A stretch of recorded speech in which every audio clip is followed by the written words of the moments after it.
Oke, tanpa menunggu lama lagi, Bapak Ibu, kita akan memulai sesi tanya jawab dengan para narasumber. Dan untuk pertanyaan pertama, saya akan bertanya nih kepada Ibu Rusiati. Ibu Rusi, kan judul seminar kita hari ini adalah menggali dan mengembangkan potensi dan minat anak. Berbicara soal potensi dan minat anak ini, Bu Rusi, bagaimana sebenarnya kita bisa menggali dan mengembangkan potensi dan minat anak dengan cara-cara yang sederhana? Boleh sharing kepada kami, Ibu?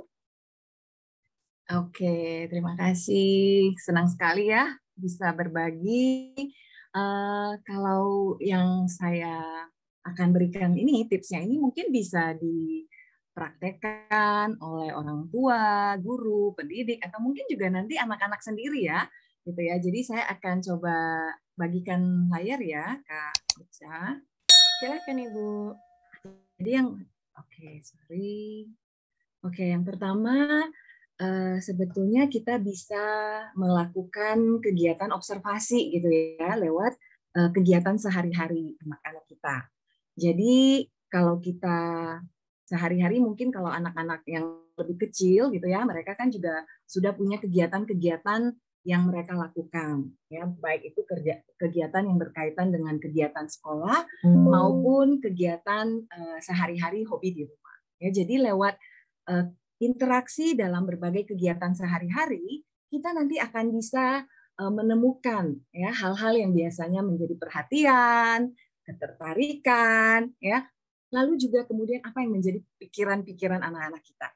Ya, nah ini tentu saja perlu kita orang tua, orang dewasa, gimana meluangkan waktu ya untuk anak-anak kita. Jadi di masa mungkin tidak setiap saat, tetapi ketika ada kesempatan itu, ya kita terlibat, kita berinteraksi. Berinteraksi berarti dua arah, ya kita bertanya, memperhatikan, kemudian menunjukkan rasa ingin tahu kita.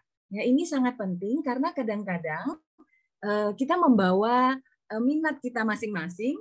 Lalu kalau kita nggak berminat, kita kurang ingin tahu gitu ya. Nah inilah yang sangat penting dimiliki oleh bukan hanya anak-anak sendiri ya, mereka juga perlu menumbuhkan rasa ingin tahunya dan tentu saja lewat dukungan-dukungan afirmasi ya, jadi bukan hanya melarang atau menunjukkan kekhawatiran saja, tapi apa sih yang ada di pikiran anak-anak kita misalnya ketika mereka menyukai sesuatu ya.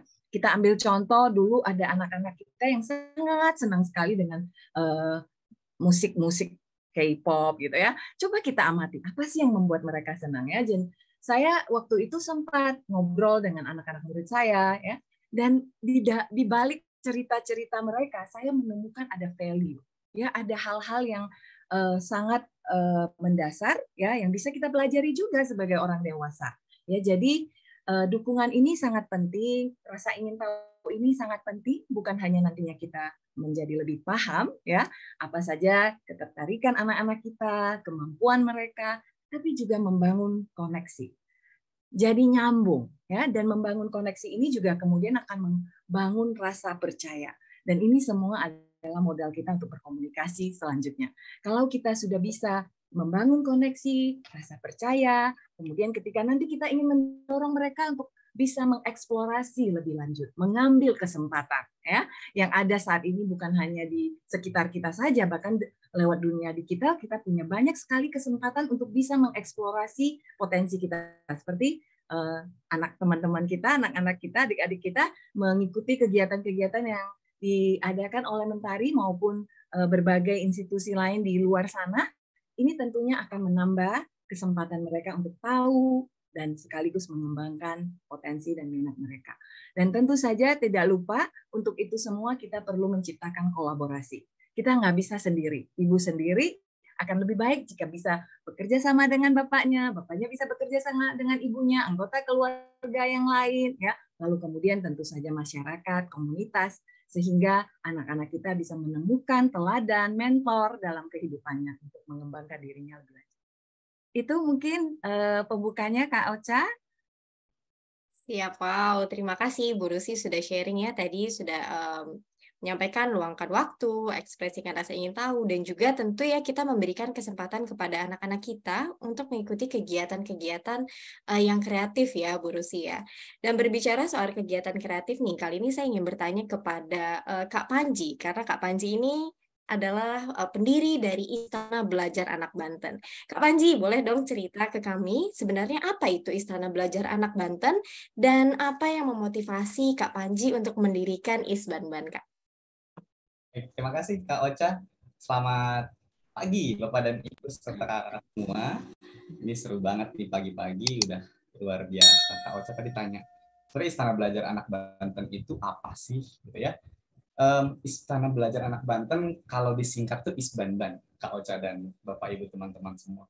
Isbanban ini lahir dan besar atau tercipta gitu ya atas dasar kekhawatiran kami sebenarnya anak-anak muda di Banten. Jadi zaman 2013 lalu, 10 tahun lalu, saya nggak sengaja sebenarnya datang ke salah satu desa yang mana desa ini adalah desa yang sudah langganan banjir setiap tahunnya, Kak Ocha dan teman-teman semua. Jadi kita berpikir bahwa rasanya kita ingin bantu anak-anak ini. Tapi kok banyak banget ya bantuan-bantuan yang sudah mainstream gitu. Ya, makanan, obat-obatan, sudah banyak. Tapi anak-anak ini ternyata ada satu yang mereka belum punya, yaitu akses terhadap pendidikan dan buku bacaan berkualitas. Jadi melihat hal itu, saya sempat tanya sama anak-anak sebenarnya. Adik-adik, kalau baca buku, di sini baca buku apa? Gitu. Dan ternyata di sana adik-adik bilang, Kak, di sini bukunya adanya LKS.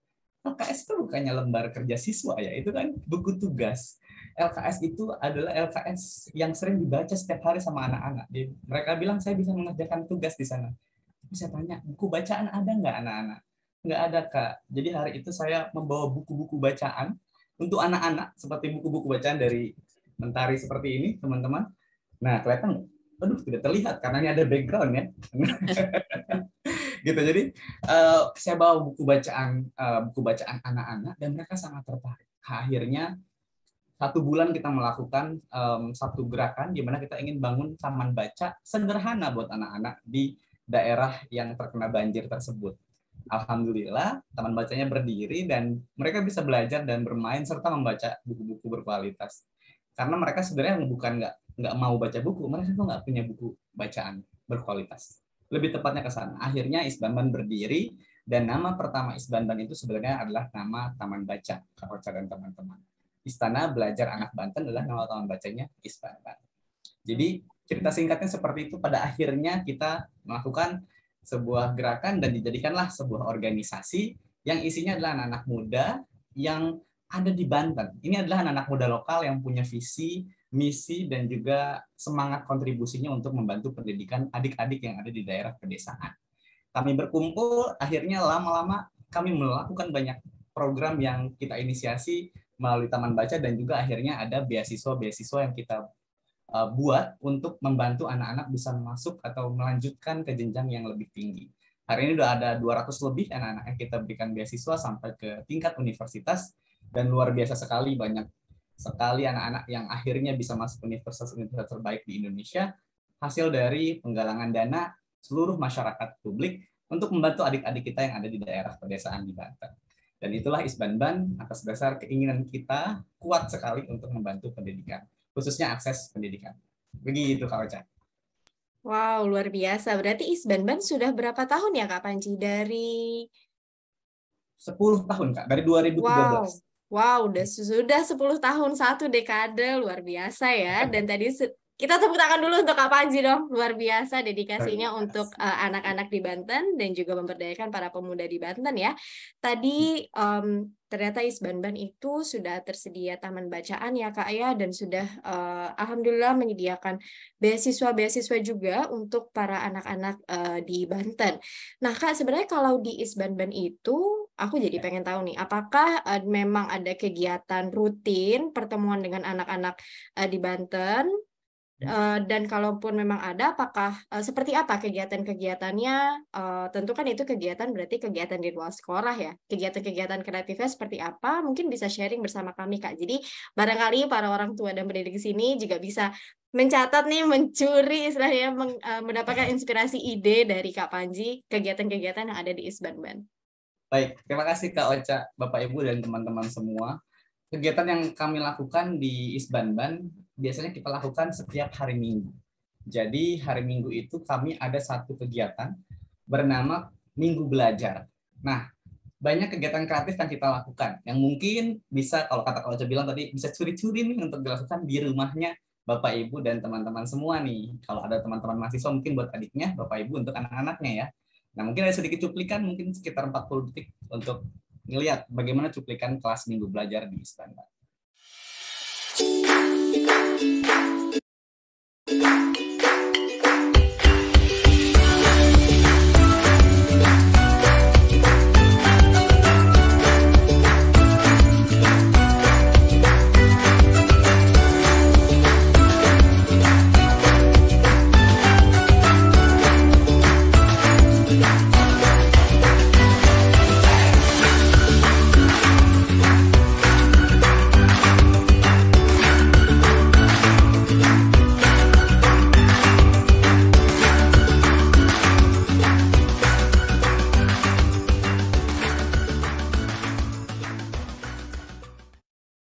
Nah, ini adalah kelas kreativitas atau kelas Minggu Belajar dari adik-adik di Isbanban Foundation.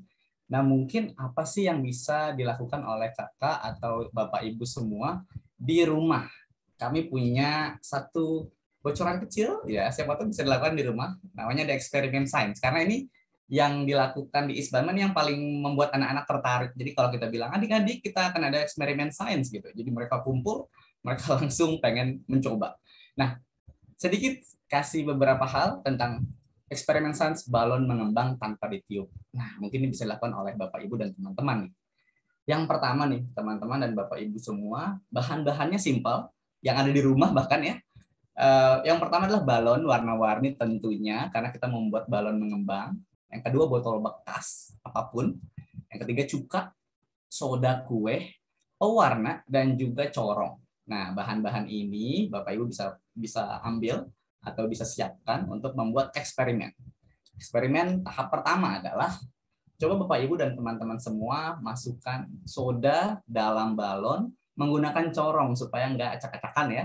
Takarannya simpel aja, setengah dari ukuran balon. Jadi nggak usah di-fullin ya Bapak Ibu dan teman-teman. Hanya setengah dari ukuran balon. Lalu masukkan cuka ke dalam botol bekas, takarannya sepertiga aja dari botol. Jadi nggak usah penuh juga. Supaya apa? Nanti supaya balonnya juga bisa mengembang dengan baik. Jadi hanya sepertiga dari botol. Setelah cuka dimasukkan ke dalam botol bekas, lalu tuangkan beberapa tetes pewarna makanan. Jadi pewarna makanan ini akan membuat anak-anak semakin senang ya. Ada warna-warninya secara visualnya, warna merah, biru, kuning, apapun itu. Selanjutnya, jangan lupa untuk tutupi mulut botol dengan balon yang udah diisi soda kue, Bapak Ibu dan teman-teman. Ditutup, jangan sampai ada yang terbuka ya, harus rapat. Setelah itu, simpelnya adalah tahap terakhir, goyangkan balon sampai semua soda kue itu bisa jatuh ke dalam botol.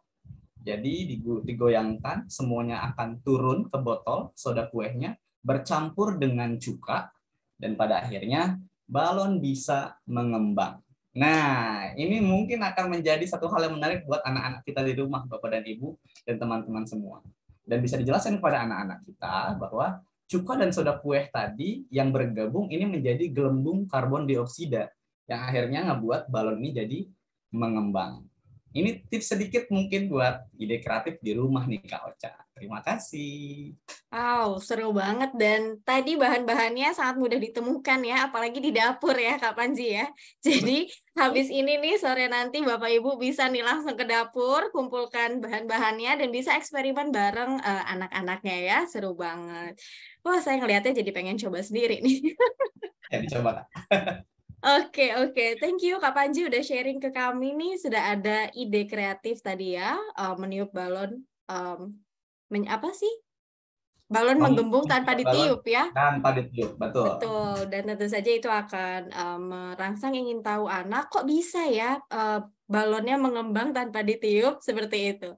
Dan selanjutnya saya ingin bertanya nih, tadi kan kita sudah mendapatkan ide kreatif dari Kak Panji nih, dari kegiatan-kegiatan yang ada di Isbanban. Kali ini saya ingin bertanya nih kepada Ibu Natalina, yang dari Mentari Group, karena Mentari Group ini adalah institusi pendidikan yang telah berdiri lebih dari 20 tahun. Jadi saya ingin tahu nih Bu Natali, apa yang Mentari Group lakukan untuk mendukung dan mengembangkan potensi anak-anak? Silakan Ibu.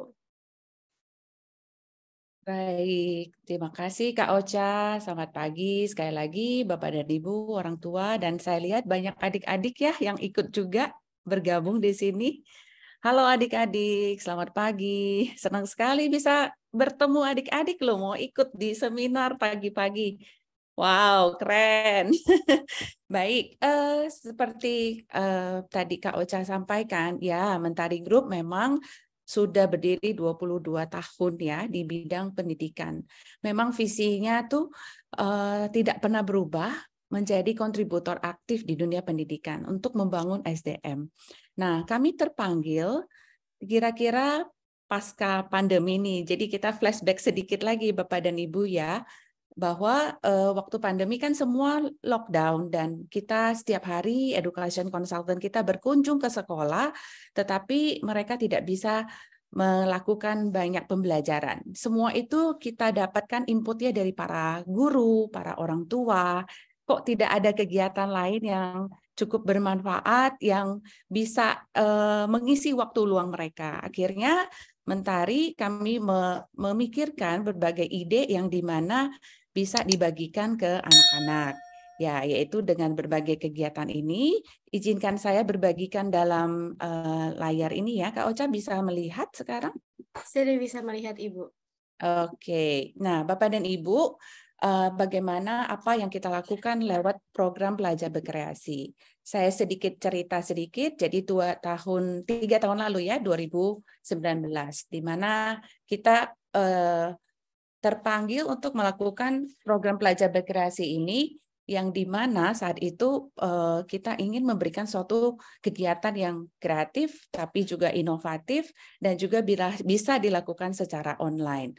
Akhirnya ini kita melakukan dengan 3 tujuan utama, yaitu yang pertama, tujuan dari program Pelajar Berkreasi, kita menamakan ini, itu memberikan wadah untuk pelajar Indonesia, khususnya adik-adik kelas 1 SD sampai umur 17. Jadi untuk mengisi waktu luang mereka dengan kegiatan seru yang bermanfaat sepanjang tahun.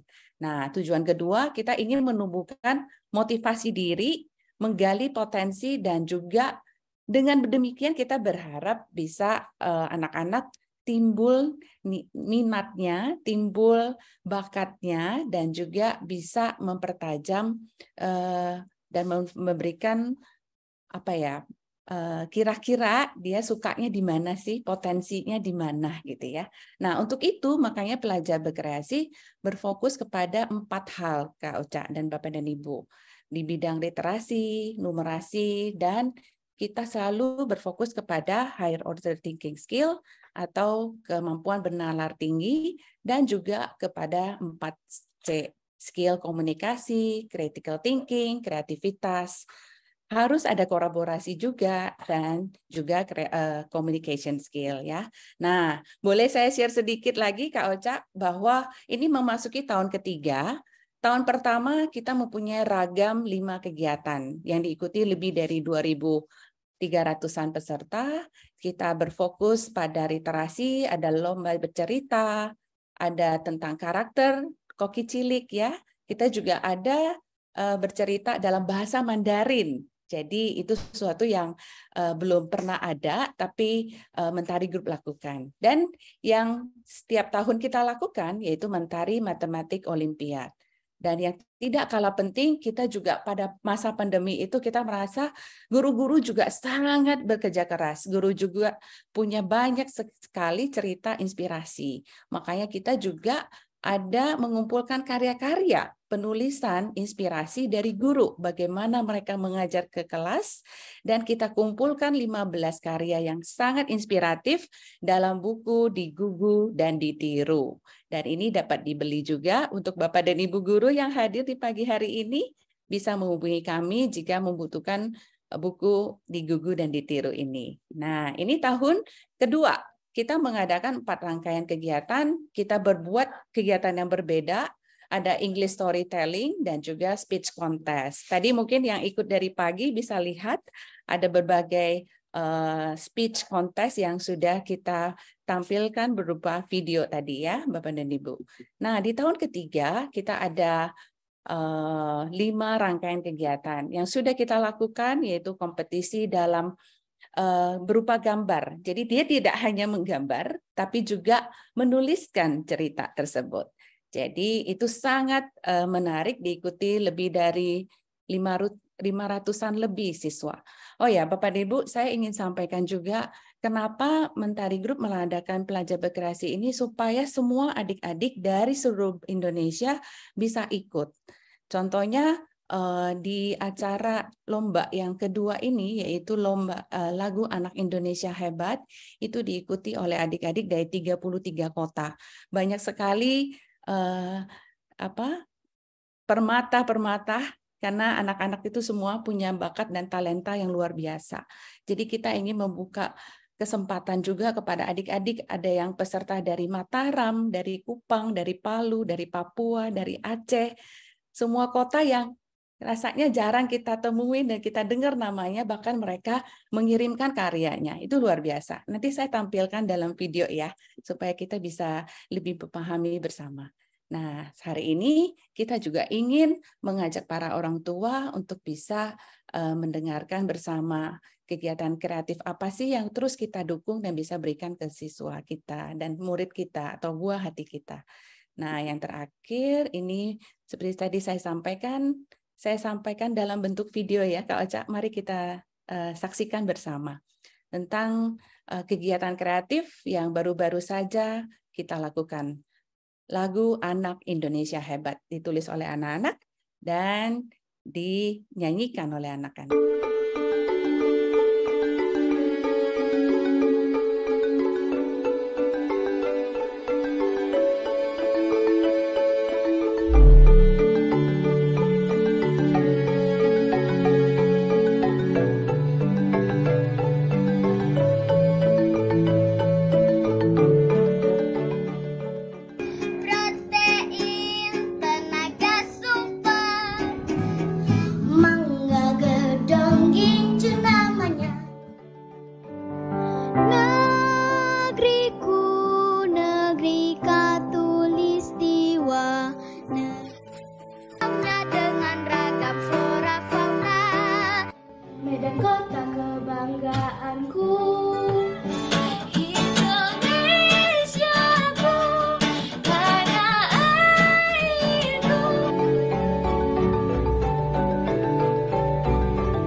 Halo adik-adik, selamat pagi. Karya lagu adik-adik semua sungguh luar biasa.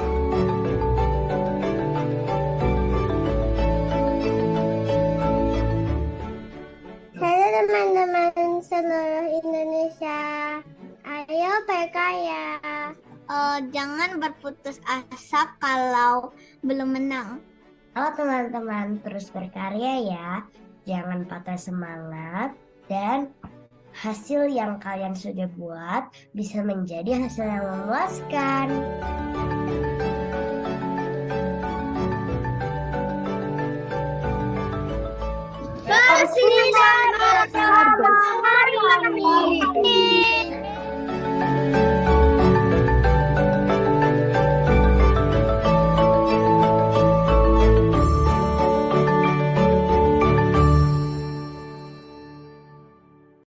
Iya, seperti itu Kak Ocha. Wow, luar biasa Ibu. Bapak dan Ibu, para orang tua, adik-adik, kami selalu berusaha memberikan berbagai kegiatan kreatif. Jadi saya sendiri sangat terharu. Tiap kali lihat anak-anak tampil, sungguh terharu. Jadi selalu pengen memberikan yang terbaik. Terima kasih. Terima kasih Ibu. Wow, seneng banget tadi lihat video anak-anak ya Bu, dan mereka semua enjoy ya Bu Nat ya. Sangat enjoy. Mereka sangat enjoy dan happy banget, dan tadi bahkan memberikan pesan-pesan positif ke sesamanya ya Bu ya. Aduh, saya Betul. juga tadi lihatnya, aduh keren banget ini anak-anak bisa menulis Iya. musik, lagu seperti itu dengan kata-kata yang sederhana, tapi sebenarnya bagus banget dan bisa berbagi ke teman-teman yang lain ya, Bu ya. Benar sekali. Dan untuk belajar berkreasi ini masih ada rangkaiannya ya, Bu, tahun ini tadi saya Iya, lihat ada. betul. Di tahun ini memasuki tahun ketiga, 2023, kita masih ada saat ini baru berakhir tadi yang lagu Anak Indonesia Hebat, dan sekarang sedang berlangsung Mentari Matematik Olimpiade. Kita sudah buka pendaftarannya juga. Dan ada satu lagi yang Iya, ada lomba satu koki lagi, ya, Bu ya. lomba koki cilik Wow. itu untuk remaja. Ayo adik-adik Wow, yang seru. usia SMP, jenjang SMP bisa ikut karena kita berkolaborasi dengan Shatek, itu adalah culinary school ternama dari Singapura. Iya. Wow, keren-keren. Terima kasih Ibu Nas sudah sharing kepada Sama-sama. kami kegiatan-kegiatan kreatif yang disediakan oleh Mentari Group. Nah, Bapak Ibu tadi sudah disampaikan, ternyata banyak sekali ya kegiatan kreatif yang memang sudah disediakan, sudah ada wadahnya, dan juga yang bisa kita lakukan di rumah. Tadi Kak Panji juga sudah sharing. Nah, kali ini saya ingin bertanya kembali kepada Ibu Rusi. Ibu, tadi kita sudah dengar ya, ada begitu banyak contoh-contoh nih kegiatan kreatif. Bisa dilakukan di rumah, juga kita bisa melibatkan anak di kegiatan-kegiatan yang sudah disediakan.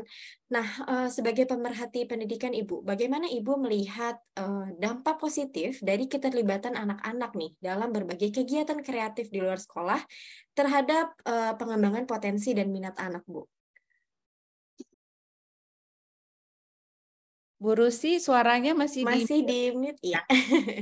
Ya, Kak Ocha, saya juga ikutan terharu melihat anak kita berkarya, berkreasi tadi ya lewat acara lomba lagu Anak Indonesia Hebat. Sekali lagi selamat ya untuk teman-teman anak-anak, orang tua yang mungkin ada di sini yang anak-anaknya juga bisa berkesempatan mengikuti kegiatan-kegiatan yang diadakan Mentari. Kak Ocha, kalau kita ingat ada satu pepatah yang pernah didengung-dengungkan gitu ya. Waktu itu saya pertama kali menjadi guru, gitu kenapa saya kemudian tidak hanya bekerja sama dengan sesama guru dan murid gitu ya. Saya juga bekerja sama dengan orang tua, bahkan dengan media ya, dengan para pembicara, pengajar dari luar sekolah saya gitu ya. Karena ada kata-kata bahwa it takes a village to raise a child. Kita nggak bisa sendiri gitu untuk bisa membantu mengembangkan minat dan potensi anak-anak kita.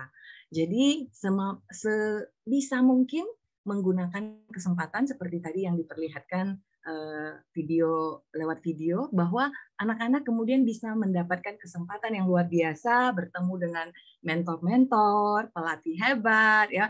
Kemudian juga di acaranya dikemas dengan baik, dengan menarik. Nah, ini kan butuh kerjasama ya. Dan tentu saja dampaknya luar biasa, karena di dalam proses ini kita tahu saat ini sekolah tidak bisa sepenuhnya memberikan semua kesempatan untuk anak-anak kita. Jadi kalau kita bisa bekerja sama dengan anak-anak, dengan organisasi yang ada di luar, kemudian kita akan bisa mampu memberikan kesempatan yang lebih optimal bagi anak-anak kita.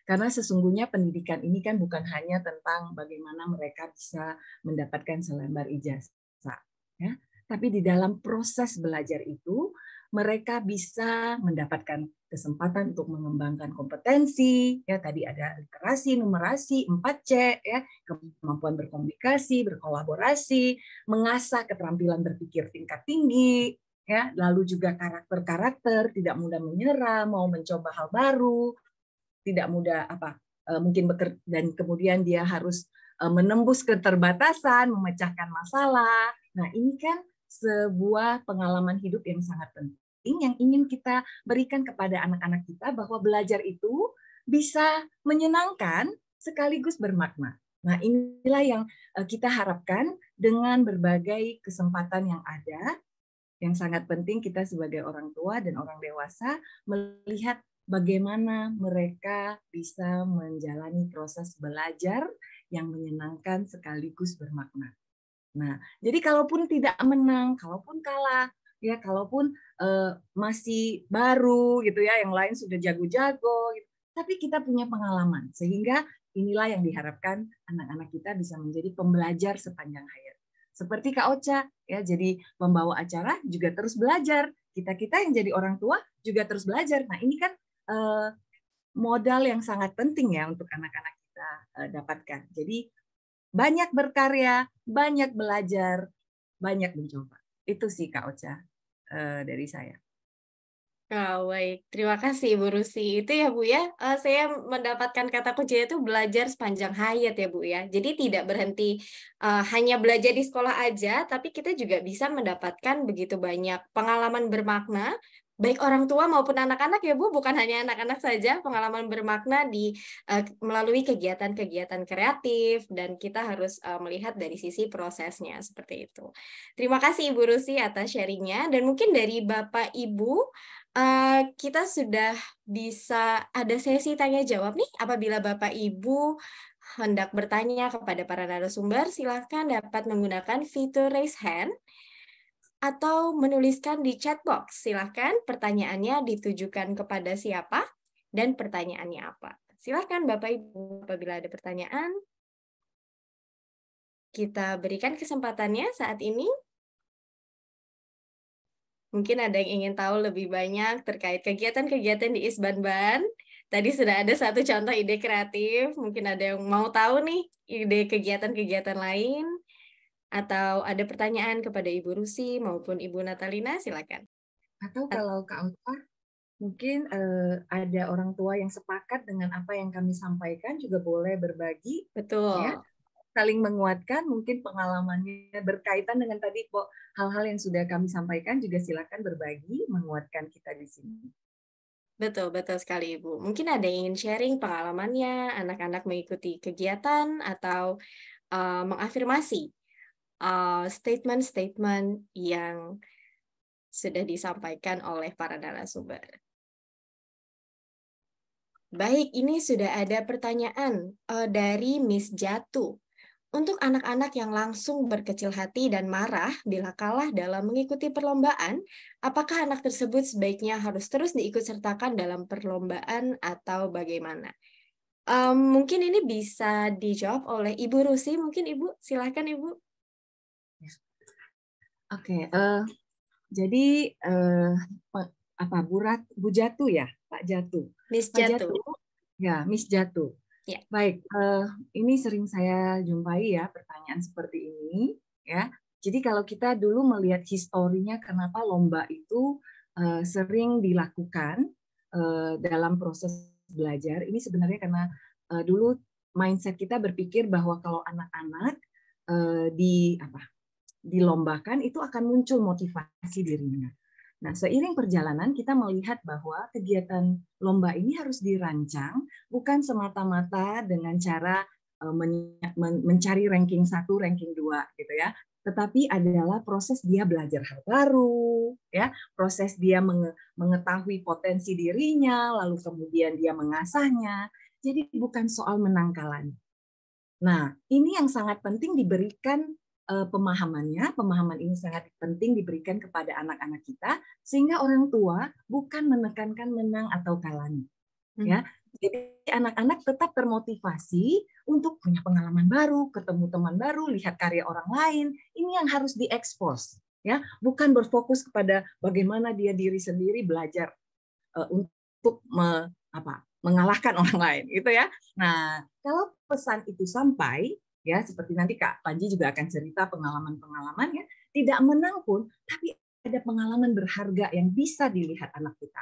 Nah, anak-anak usia dini ini biasanya belum mampu melihat itu kalau tidak dibantu orang tuanya. Jadi ini sangat penting orang tuanya dulu yang bisa melihat bahwa proses apapun yang diikuti anak-anak adalah untuk mengenal potensi dirinya, untuk belajar lebih baik lagi, untuk belajar hal baru. Gitu Kak Ocha, mudah-mudahan menjawab Miss Jatu. Baik, mungkin Miss Jatu ingin menyampaikan sesuatu atau sudah cukup, Miss? Oke. Terima kasih atas kesempatannya Miss Ocha dan Ibu Rosi. Kalau dari orang tuanya sendiri, orang tuanya tidak pernah menekankan kamu harus menang, enggak. nggak pernah begitu. Pokoknya ayo ikut ya nak ya, kita coba gitu. Maminya selalu positive thinking. Tapi dari anaknya sendiri, kalau aku kalah, aku nggak mau lagi ikut tahun depan. Gitu. Jadi dari dia jiwa kompetisinya tuh luar biasa, level dewa lah gitu.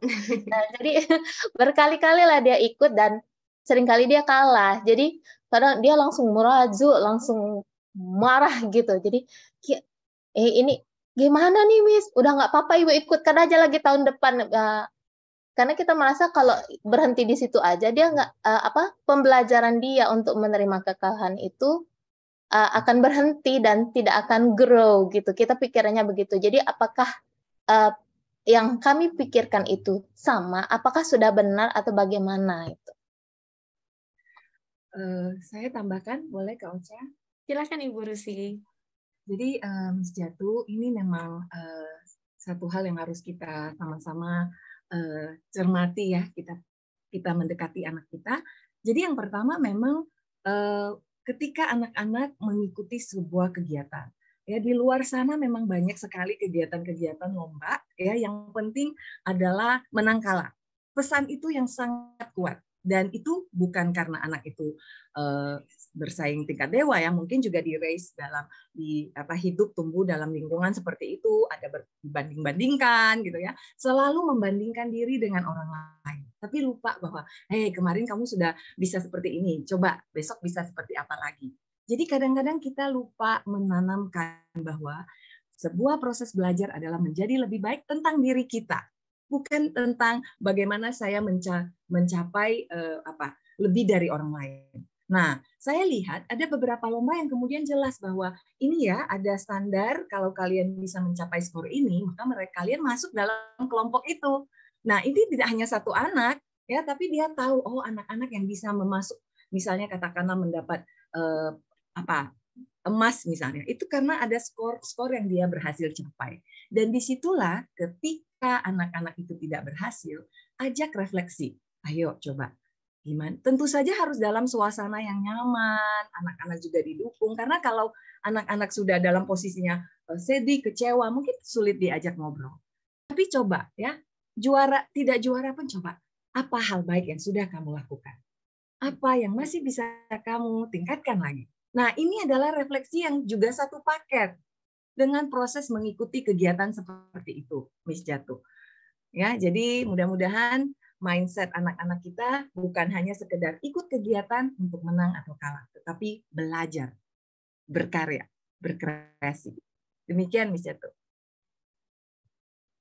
Baik, terima kasih Ibu Rusi dan Miss Jatu. Nampaknya sudah terjawab ya Ibu. Baik, terima kasih Miss Jatu atas pertanyaannya.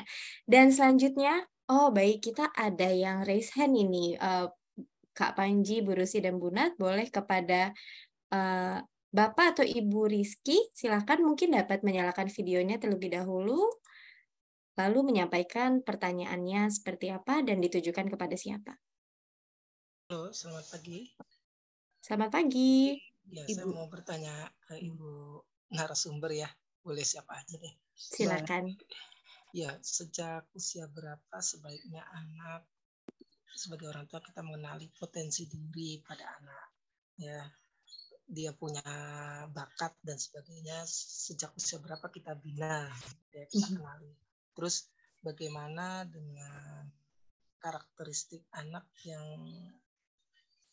tidak menginginkan ya, kalau keinginan orang tua, jadi dia punya potensi diri tapi orang tuanya ingin ke arah ini, misalnya dalam untuk masa depannya ya, jadi bertolak belakang dengan anak. Jika orang tua menghadapi hal seperti itu, bagaimana potensi diri yang dipaksakan dari orang tua ke anak tapi anak tidak ingin, nah itu bagaimana menyikapinya sebagai orang tua? Itu saja pertanyaan saya. Terima kasih. Baik. Terima kasih banyak Ibu Rizky. Jadi untuk pertanyaan pertama terkait mulai dari usia berapa ya anak-anak itu dibina terkait minat dan bakatnya. Kebetulan di sini juga ada pertanyaan yang serupa dengan Ibu Nyimasari. Namun kalau Ibu Nyimasari lebih kepada usia berapa anak mampu diikutsertakan dalam berkompetisi. Mungkin dari Ibu Rusi, Kak Panji, dan Ibu Nat, siapa yang ingin menjawab terlebih dahulu? Ya, mungkin saya, Kak Ocha. Silakan, Ibu. Terima kasih pertanyaannya Bu Rizky ya. Karena saya sendiri juga punya 2 putri ya. Kalau saya lihat dari kondisi, balik lagi ke kondisi anaknya masing-masing. Tapi sebelum kita mengikutkan anak kita dengan banyak kegiatan non-akademis, kita juga harus punya mindset, pola pikir yang bahwa ini kita mau menggali potensi anak kita. Ini kita tidak berharap apapun dari anak kita. Kita ingin mereka aktif, kita ingin anak-anak kita bertumbuh dan menemukan banyak talenta-talenta dia yang lain. Jadi dari awal mindset-nya memang harus ditekankan tidak hanya untuk menang, tapi juga terkait bagaimana kita, attitude kita terhadap hasilnya, apa proses yang kita terima. Nah, kalau saya pribadi, Bu, saya ikutkan dari anak saya kelas 1 SD. Jadi tidak berupa kompetisi ya, Bu. Misalnya dia terlibat menggambar bersama, terlibat karena kan ada les misalnya menggambar. Jadi dia juga ikut misalnya ada acara 17 Agustus, dia bergambar bersama. Di situ kan dia melihat banyak anak-anak atau teman-teman lain yang tidak di sekolah dia yang sama, tapi juga berani ikut gambar dan berkumpul bersama. Itu dari kelas 1, Bu. SD, kelas 6 ya, di mana anaknya udah mulai bisa bertemu teman, bersosialisasi. Jadi dilihat dari situ bertahap gitu. Kalau kemudian dia semangat, dia senang gitu ya. Nah, bisa diikutkan lagi. Nanti misalnya ada, kebetulan anak saya juga berenang, jadi ya kita berikan berbagai kegiatan ya yang di luar akademis seperti itu, Bu. Kalau berenang juga dia juga belajar tidak mesti harus berkompetisi ikut berenang, tidak sampai situ sih, Bu. Tapi dia mau terlibat untuk keluar dari comfort zone-nya, tidak hanya di lingkungan sekolahnya, tapi juga berkumpul dan berteman baru di lingkungan baru gitu ya. Contohnya di tempat les renang dengan guru dan berinteraksi dengan teman yang di tempat les gambar, seperti itu sih, Ibu. Semoga saya menjawab itu karena dari pengalaman pribadi saja, Bu. Iya. Mungkin pertanyaan keduanya Kak Ocha dari Bu Rusy atau Pak Kak Panji? Boleh. Untuk pertanyaan kedua, lebih ke apabila orang tua melihat potensi anak dan hendak mengembangkan potensi tersebut, namun anaknya justru tidak mau atau enggan mengembangkan potensi yang menurut orang tua itu sangat bagus untuk masa depan mereka. Mungkin Ibu Rusy bisa memberikan pandangan, Ibu? Iya, jadi tadi ada poin dari Ibu Natalina bahwa ketika kita mengekspos anak-anak dengan berbagai kesempatan itu bukan dengan harapan oh ini nih bakatnya nih gitu ya. Tapi kita sebagai orang tua memang dari usia dini anak-anak melakukan kegiatan sehari-hari, kita akan bisa melihat oh mereka tertarik ya. Karena sebetulnya saya tidak terlalu senang menggunakan kata bakat ya. Saya lebih senang menggunakan kata potensi karena kita tidak pernah tahu how far he can go gitu ya. Tapi yang kita lakukan adalah mencoba memberikan kesempatan yang dengan cara yang benar ya Bapak Ibu ya. Kayak misalnya tadi dikatakan nggak harus selalu memaksa dia ikut lalu harus lomba gitu ya. Lalu kemudian harus menyelesaikan semua kegiatan lombanya karena memang Bapak Ibu dalam masa-masa tumbuh kembang anak kita akan sangat mungkin ada banyak faktor ketika mereka menjalani sebuah kegiatan. Bisa saja karena memang fokus konsentrasi yang kurang fokus gitu ya, sehingga sangat banyak terdistraksi gitu ya.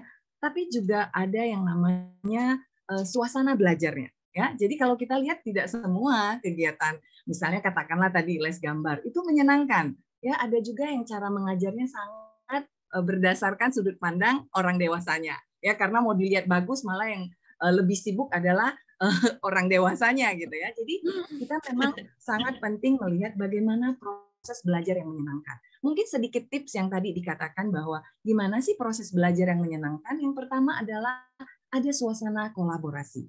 Yang kedua ada pilihan-pilihan. Ya, tidak selalu gambar gunung harus seperti itu misalnya ya. Lalu kemudian ada kerjasama, kebaikan ya. Tadi kita lihat anak-anak didorong untuk memberikan penguatan buat teman-temannya. Itu adalah sebuah kegiatan yang bisa memicu hormon bahagia, Bapak Ibu.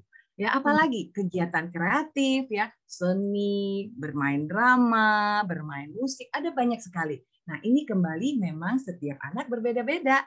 Ya, tinggal kita bagaimana caranya dengan kesempatan yang ada kita expose, lalu ketika anak-anak tidak menyukainya, misalnya katakanlah mulai jenuh, ya ajak dia berefleksi. Apa yang membuat dia jenuh? Bisa saja kemudian dia makin mengenal dirinya. Ya, tadi ada yang bilang mengenali potensi. Bisa saja anak kemudian tahu bahwa kenapa dia lebih suka.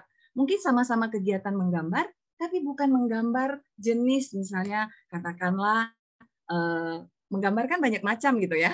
Tapi kemudian dia menemukan ada kegiatan menggambar yang berbeda gitu.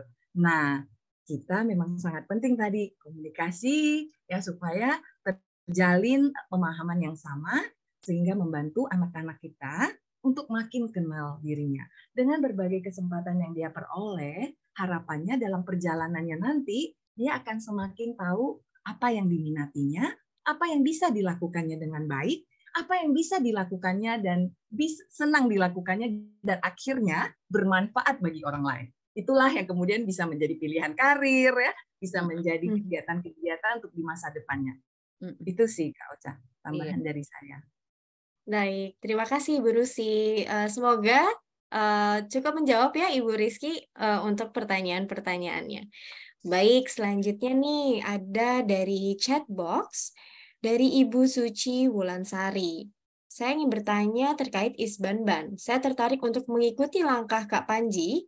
Bisa dijelaskan dong Kak Panji detailnya bagaimana? Kadang kita mau buat kegiatan seperti itu tetapi bingung nih mau mulainya dari mana. Dan bagaimana menarik dunia literasi untuk anak-anak. Silakan Kak Panji bisa sharing kepada kami. Terima kasih Kak Ocha dan Bu Suci ya yang sudah menanyakan. Menarik banget untuk membuat komunitas mungkin atau gerakan seperti Isbanban. Bisa dimulai dari hal yaitu menentukan tujuan. Tujuan dan misi yang mau digapai atau mau dituju itu apa. Kalau di Isbanban misalnya kita fokus di literasi dan juga kesempatan anak-anak untuk bisa lanjut hingga pendidikan setinggi mungkin. Nah, setelah tujuannya ada, kita baru identifikasi dulu kelompok sasaran yang kita mau tuju. Siapa sih orang-orang atau anak-anak yang kita ingin bantu atau beneficiaries, penerima manfaatnya. Kalau di Isbanban, kita fokusnya ke anak-anak di daerah pedesaan. Karena kami rasa anak-anak ini yang perlu untuk mendapatkan bantuan. Mereka nggak punya akses pendidikan, mereka nggak punya akses buku bacaan berkualitas. Gitu. Nah, setelah itu barulah setelah konsepnya ada, bisa langsung cari teman sejawat atau orang atau partner yang punya visi yang sama apa yang kita sudah pikirkan. Kalau dulu Isbanban dimulai dari 3 orang. Jadi dari 3 orang ini 2 teman, Kak Ocha dan Bapak Ibu, teman-teman semua. Ini 3 orang inilah yang membuat akhirnya Isbanban bisa terus membesar dan membesar mendapatkan banyak relawan. Nah, visi ini yang kita kumpulkan barulah kalau udah ada orangnya bikin programnya, bikin program apa ya, rencana program yang mau dibuat seperti apa. Nah, dari situ pelan-pelan baru mencari sistem atau mungkin penggalangan dananya atau pendanaannya seperti apa untuk program yang kita lakukan. Tidak harus besar dulu di awal, tapi dari hal kecil kita bisa menjaga itu untuk perlahan menjadi besar. Jadi kunci dari komunitas atau membuat gerakan pendidikan seperti ini adalah konsistensi. Walaupun sedikit, tapi tetap dijalankan. Gitu kalau Isbanban, Kak Ocha dan Bu Suci tadi ya. Wow, jadi memang start small ya Kak Panji ya. Betul. Setelah itu grow bigger and bigger, bahkan sekarang sudah berjalan 1 dekade ya Kak Panji, luar biasa loh itu perjalanannya. Kak Panji, silakan Ibu. Think big ya, karena Kak Panji punya visi, passion yang besar, think big idenya, kemudian start small dan terus konsisten. Itu kali ya Kak. Keren. Keren, wow luar biasa. Konsistensinya itu ya Bu ya, luar biasa. Mungkin dari Kak Panji juga bisa sharing Kak, bagaimana karena tadi sempat ditanyakan oleh Bu Suci, dan juga ini juga ada pertanyaan dari Bu Dionisia, karena tertarik sekali nih tentang Isbanban, karena adik-adik tersebut bisa semangat membaca. Mungkin bisa sharing kepada kami, Kak, bagaimana mengembangkan minat literasi kepada anak-anak di Isbanban. Dan ini ada satu lagi pertanyaan, khususnya untuk yang untuk SMA juga. Mungkin Kak Panji juga ada program untuk yang lebih dewasa ya, atau remaja ya, untuk SMA seperti itu. Mungkin bisa sharing kepada kami, Kak? Menarik nih, terima kasih Kak Ocha. Tadi Bu Suci nanya yang menarik literasi untuk anak-anak. Khususnya kalau di taman baca kita, itu anak-anaknya mayoritas SD.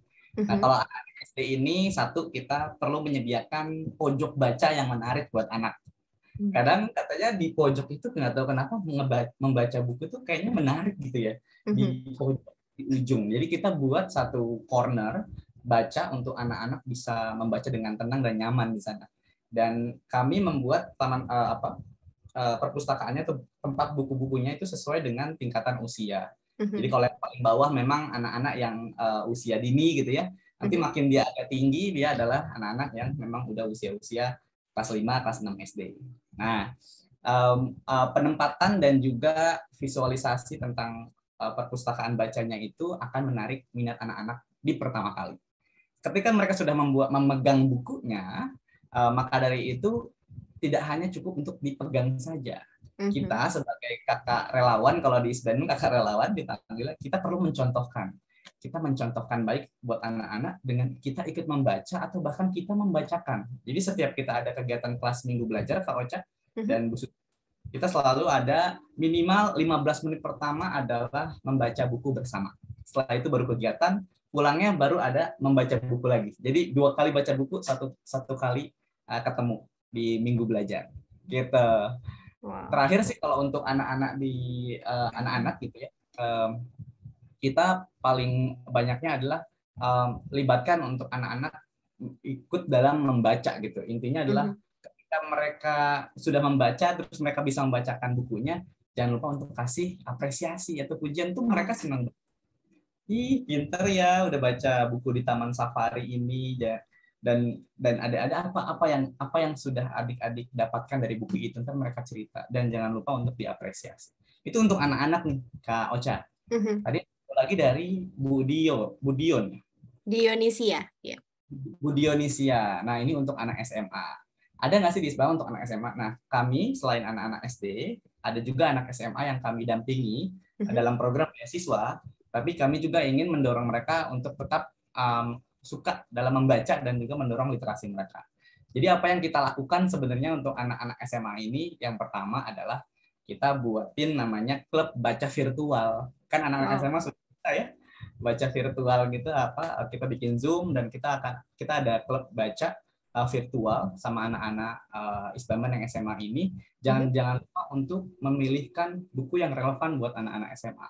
Karena anak SMA kan sudah masuk ke jenjang remaja, di mana tema-temanya mungkin tentang persahabatan, petualangan, tema sosial yang relevan, percintaan mungkin, dan lain-lain ya. Jadi membuat anak SMA untuk bisa baca adalah mengetahui apa sih kesukaan baca mereka. Dan yang paling cukup signifikan mendorong literasi anak-anak SMA, sebenarnya kami pernah membuat namanya klub buku virtual, tapi mendatangkan salah satu narator atau penulis buku yang menginspirasi ini gitu, kayak Mas Ahmad Fuadi waktu itu yang penulis Negeri 5 Menara, kita datangkan langsung jadi mentornya adik-adik Isbanban untuk bisa tetap dan semangat dalam membaca. Jadi kurang lebih gitu, itu yang membuat anak-anak bisa semangat buat bacanya, Kak Ocha. Wow, siap-siap. Jadi memang beda target audiens, beda pendekatan ya Kak Panji. Untuk anak-anak, pastikan kita sediakan pojok baca yang menarik nih, sehingga ketika anak melihat, kayaknya seru tuh ya. Jadi mereka ke pojok baca, dan jangan lupa untuk juga berinteraksi dengan anak-anak juga ya Kak ya, membahas terkait bacaannya, isi bacaannya, sehingga mereka juga cinta jadinya ya, cinta membaca. Sedangkan untuk siswa-siswi remaja, itu menggunakan virtual ya Kak Panji, karena yang kita tahu juga anak-anak remaja senangnya pegang gadget ya Kak ya. Jadi kita perlu sediakan wadah yang memang sesuai dengan kesenangan mereka, pegang gadget. Kita sediakan tadi apakah reading club virtual ya Kak ya. dan juga mendatangkan narasumber atau mentor yang bisa bikin anak-anak semangat. Tadi ya penulisnya aku Adi, mungkin nanti bisa invite Tereli dan lain sebagainya ya Kak Panji ya. Jadi mereka makin semangat tuh buat baca buku-bukunya gitu. Baik, terima kasih banyak Kak Panji atas sharingnya, dan wow, di sini sudah banyak sekali sebenarnya pertanyaan yang ada di kolom komentar. Namun kita hold dulu Bapak Ibu, jangan khawatir karena saya lihat tadi ada beberapa pertanyaan yang sebenarnya bersinggungan dengan pertanyaan ingin saya tanyakan kepada para narasumber di sesi kedua. Namun sebelum kita masuk ke sesi kedua, saya ingin menyampaikan informasi yang ini sebenarnya kabar gembira. Tadi Ibu Natali juga sudah menyampaikan tentang Mentari Mathematics Olympiad. Jadi Bapak Ibu, Mentari Group melalui program Pelajar Berkreasi menghadirkan kembali nih Olimpiade tingkat nasional yang mendukung potensi dan minat siswa-siswi sekolah dasar di bidang matematika, yaitu Mentari Mathematics Olympiad atau MEMO 2023. Nah, ini sudah memasuki tahun ketiga, MEMO hadir untuk mengajak anak-anak kita di sekolah dasar untuk meningkatkan semangat belajar mereka di bidang matematika dan juga mengembangkan kemampuan pemecahan masalah dalam kehidupan sehari-hari dengan proses berpikir logis dan bernalar kritis. Bapak Ibu silahkan daftarkan siswa-siswi Bapak Ibu atau anak-anak Bapak Ibu sekarang karena ada special price yaitu harga early bird yang berlangsung sampai 8 Juli 2023. Pendaftaran MEMO ini sudah dibuka saat ini Bapak Ibu dan akan ditutup nanti pada 27 Agustus 2023. Untuk pendaftaran silakan Bapak Ibu dapat klik tautan yang akan dikirimkan di kolom komentar oleh tim Mentari Group atau pada grup WhatsApp yang sudah kami buat ya. Dan informasi lebih lanjut, Bapak Ibu juga dapat menghubungi nomor WhatsApp yang akan dikirimkan di kolom komentar atau melalui email info@pelajarberkreasi.com. Dan hal yang seru lagi nih Bapak Ibu, karena sekarang akan masuk sesi door prize, akan ada 5 pemenang untuk sesi door prize hari ini. Sesi pertama ini ya, yaitu 3 tiket MEMO dan juga 2 saldo e-wallet. Wow, siapa nih yang semangat dapat door prize? Dan tiket MEMO ini bisa digunakan untuk kategori MEMO manapun ya, Bapak Ibu. Sekarang kita mulai saja untuk door prize-nya. Bisa dibantu oleh rekan saya, Mas Ludi. Iya, di sini sudah ada nama-nama Bapak Ibu yang terdaftar di Ruang Inspirasi pagi hari ini. Kita mulai saja untuk putar spin-nya. Asik. Kira-kira siapa ya yang akan mendapatkan hadiah pertama berupa tiket MEMO? Kita berhentikan 3, 2, 1, stop.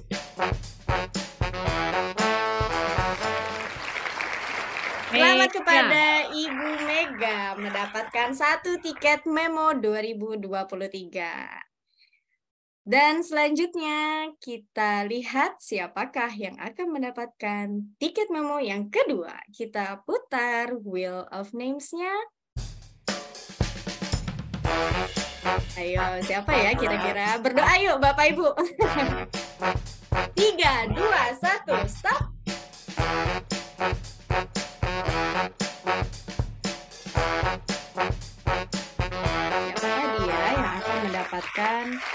Selamat kepada Ibu Bintang Vero Cynthia mendapatkan tiket MEMO. Dan selanjutnya kita ada tiket ketiga untuk MEMO. Kita putar lagi. 3, 2, 1, stop. Siapakah dia yang akan mendapatkan tiket MEMO yang ketiga? Masih berputar, kita lihat berhenti di nama siapa. Selamat kepada Ibu Tri Retno mendapatkan 1 tiket MEMO dan bisa digunakan di kategori manapun ya. Kita ada 3 kategori, kategori 3, 4, dan 5. Ya. Masih ada nih 2 pemenang nih Bapak Ibu untuk mendapatkan saldo e-wallet sejumlah Rp50.000. Kita lihat siapa yang akan mendapatkan saldo tersebut. Silakan diputar Mas Ludi. Kita stop. 3, 2, 1, stop.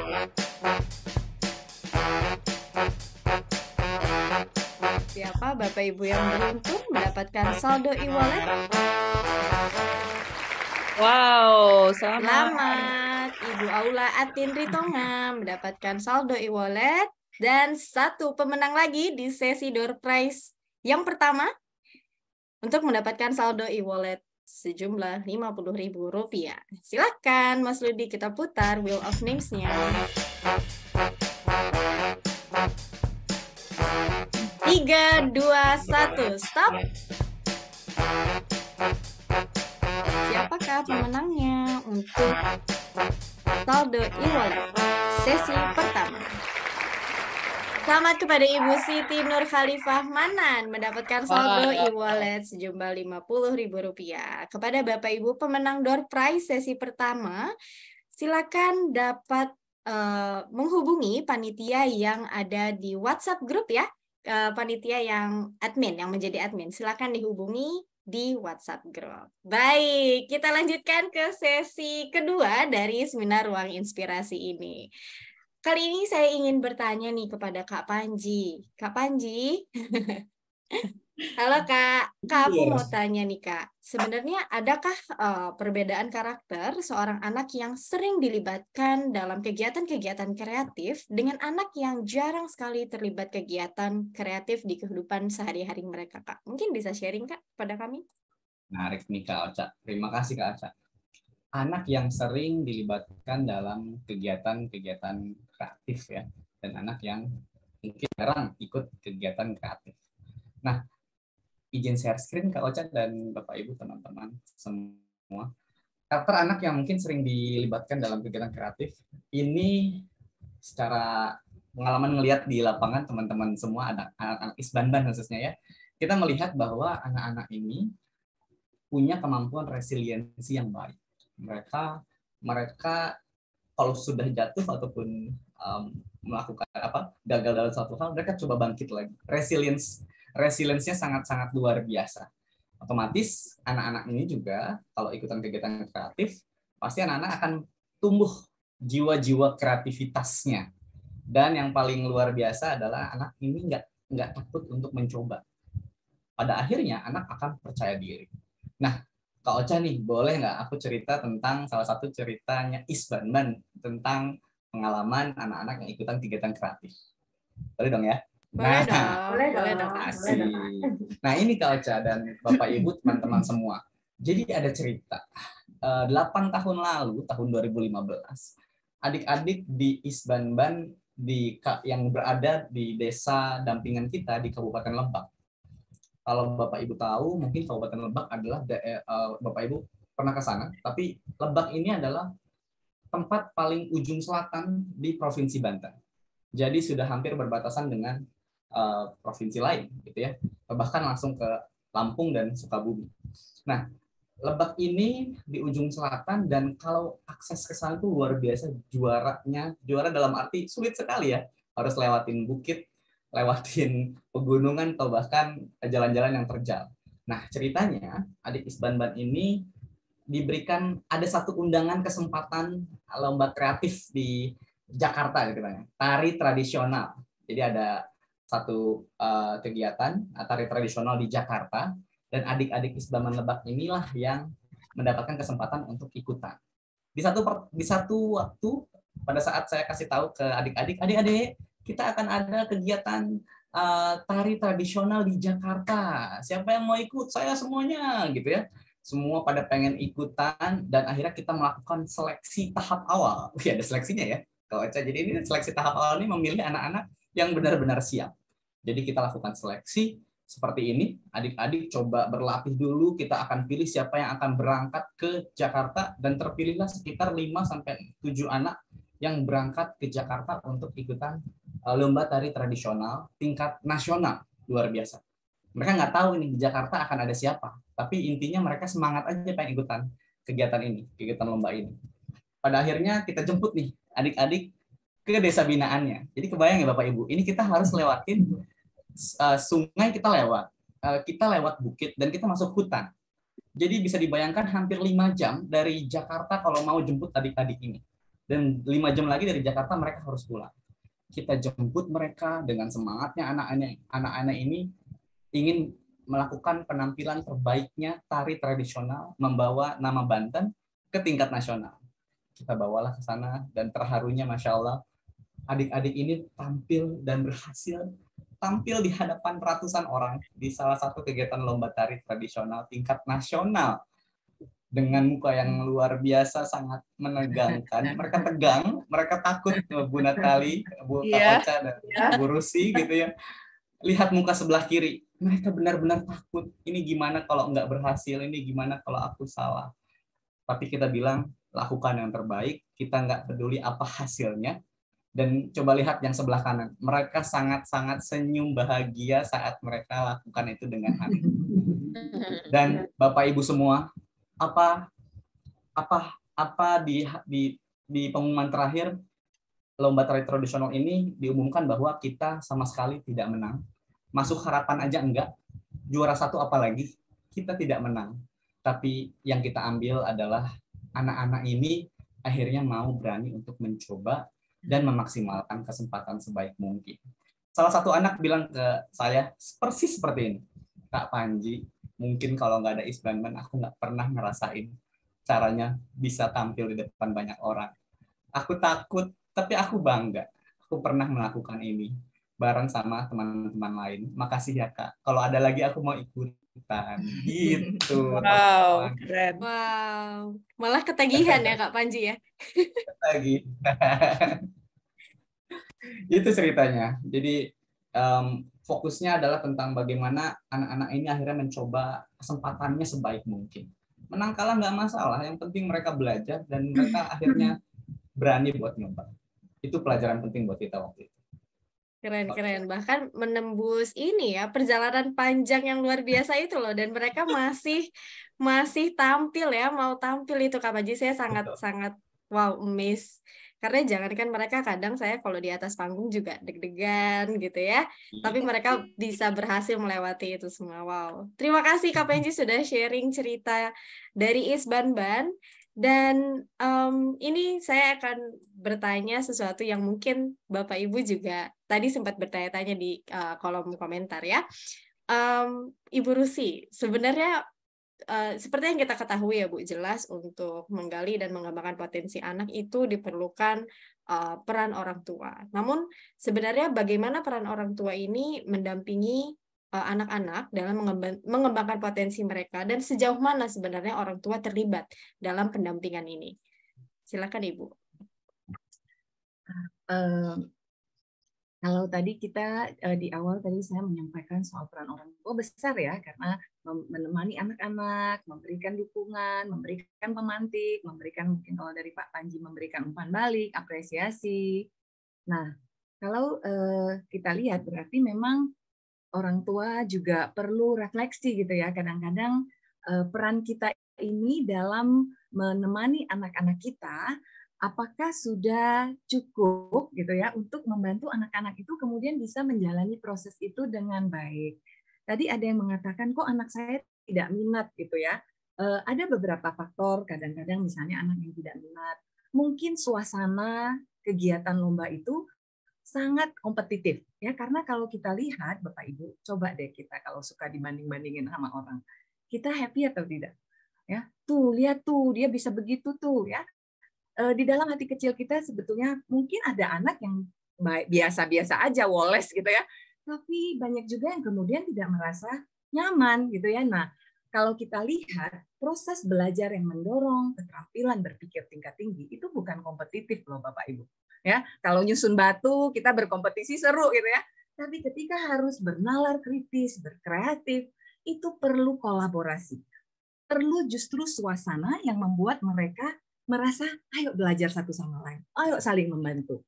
Nah, karena itu Bapak Ibu, kalau anak-anak itu tidak minat, jangan dipaksa. Ya, cobalah cari kegiatan-kegiatan yang justru tetap memberikan kesempatan untuk dia mengembangkan kreativitasnya, 4C-nya. Tadi saya lihat di Mentari memperlihatkan ada kegiatan jambore. Siapa bilang anak itu tidak belajar? Ya, meskipun itu harus ditanyain ya, karena dia nggak bawa pulang piala, tapi dia bilang saya belajar ya bersama teman-teman. Itu kan memunculkan motivasi diri.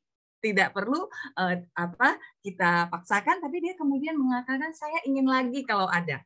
Nah, inilah sesungguhnya kita sebagai orang tua perlu refleksi dan perlu jeli bahwa proses peran kita sesungguhnya adalah membantu anak-anak mendapatkan kesempatan belajar yang menyenangkan sekaligus bermakna. Itu sih Kak Ocha. Apalagi kalau kita lihat sampai dia ikut lalu dia merasa takut ya. Kan kalau otak kita kan cara bekerjanya kalau kita takut, informasi yang ada itu hanya masuk ke bagian amigdala. Ya, entah kita takut, kita lalu mager, lupa semua gitu ya. Tapi ketika kita bisa merasa tenang, ya bahagia, ya tadi saya menyebutkan contoh-contoh kegiatan-kegiatan yang membangun rasa bahagia itu ya, ada kreativitas, ya fokus kepada bagaimana berkarya, menjadi penari, bagaimana kita menari dengan senyum, menghibur penonton kita, ya, itu yang lebih penting diarahkan, gitu ya, bukan tentang bagaimana mereka kemudian ada di dalam suasana yang takut, tegang sepanjang waktu, gitu ya. Nah, ini yang kita harus bantu peran orang tua menjadi sangat penting di situ. Karena anak-anak kita kan di usia mereka yang masih dini, mereka perlu dibantu untuk mengelola emosinya. Kalau mungkin sudah dewasa, sudah mahasiswa, mereka sudah jam terbangnya lebih besar. Tapi kita ingin anak-anak kita di usia dini ini menjadikan pengalaman belajar adalah pengalaman yang menyenangkan, bukan menakutkan atau penuh permusuhan. Seperti itu Kak Ocha, peran orang tua menjadi sangat penting. Baik, terima kasih Bu Rusi. Mungkin dari Kak Panji hendak menambahkan Kak? Menarik ya, Bu Rusi sepakat banget gitu. Anak-anak mendapatkan kesempatan untuk belajar yang bermakna itu penting banget. Kalau lihat yang kemarin baru viral ya, Bu Rusi, Bu Natali dan Kak Ocha, teman-teman semua tuh yang dapat American Got Talent nggak sih Bu? Ya Putri Aryani. Iya. Mendapatkan anak yang seperti itu dan bisa berprestasi, punya potensi bakatnya dan meledak di saat ya dewasa gitu. Itu juga kan bukan perjalanan yang singkat ya, Bu Rusi. Atas dasar pendampingan orang tua pastinya. Orang tua sebagai coach, orang tua sebagai pendamping dan observer yang baik, dia tahu potensi anaknya ini, oh jago nyanyi dari umur 2 tahun, makanya dikasih kelas menyanyi, sampai sekolah juga disekolahin di sekolah musik, belajar huruf braille dan lain-lain. Itu juga bagian dari cara orang tua mendampingi. Jadi parent as a coach mungkin bagian dari hal terpenting dalam satu pendampingan anak-anak. Gitu ya. Iya, Bu. Iya, sepakat banget kata coach itu ya. Jadi kalau kita lihat si Putri ini kan ibunya coba mengenal dia pengen apa, lalu dia mengikuti. Nah, kadang-kadang kita sering membawa nih, tadi ada yang bilang membawa pikiran atau dunia kita. Ada lagi mungkin yang wah dulu menurut saya itu bagus tuh kalau belajar ini nih.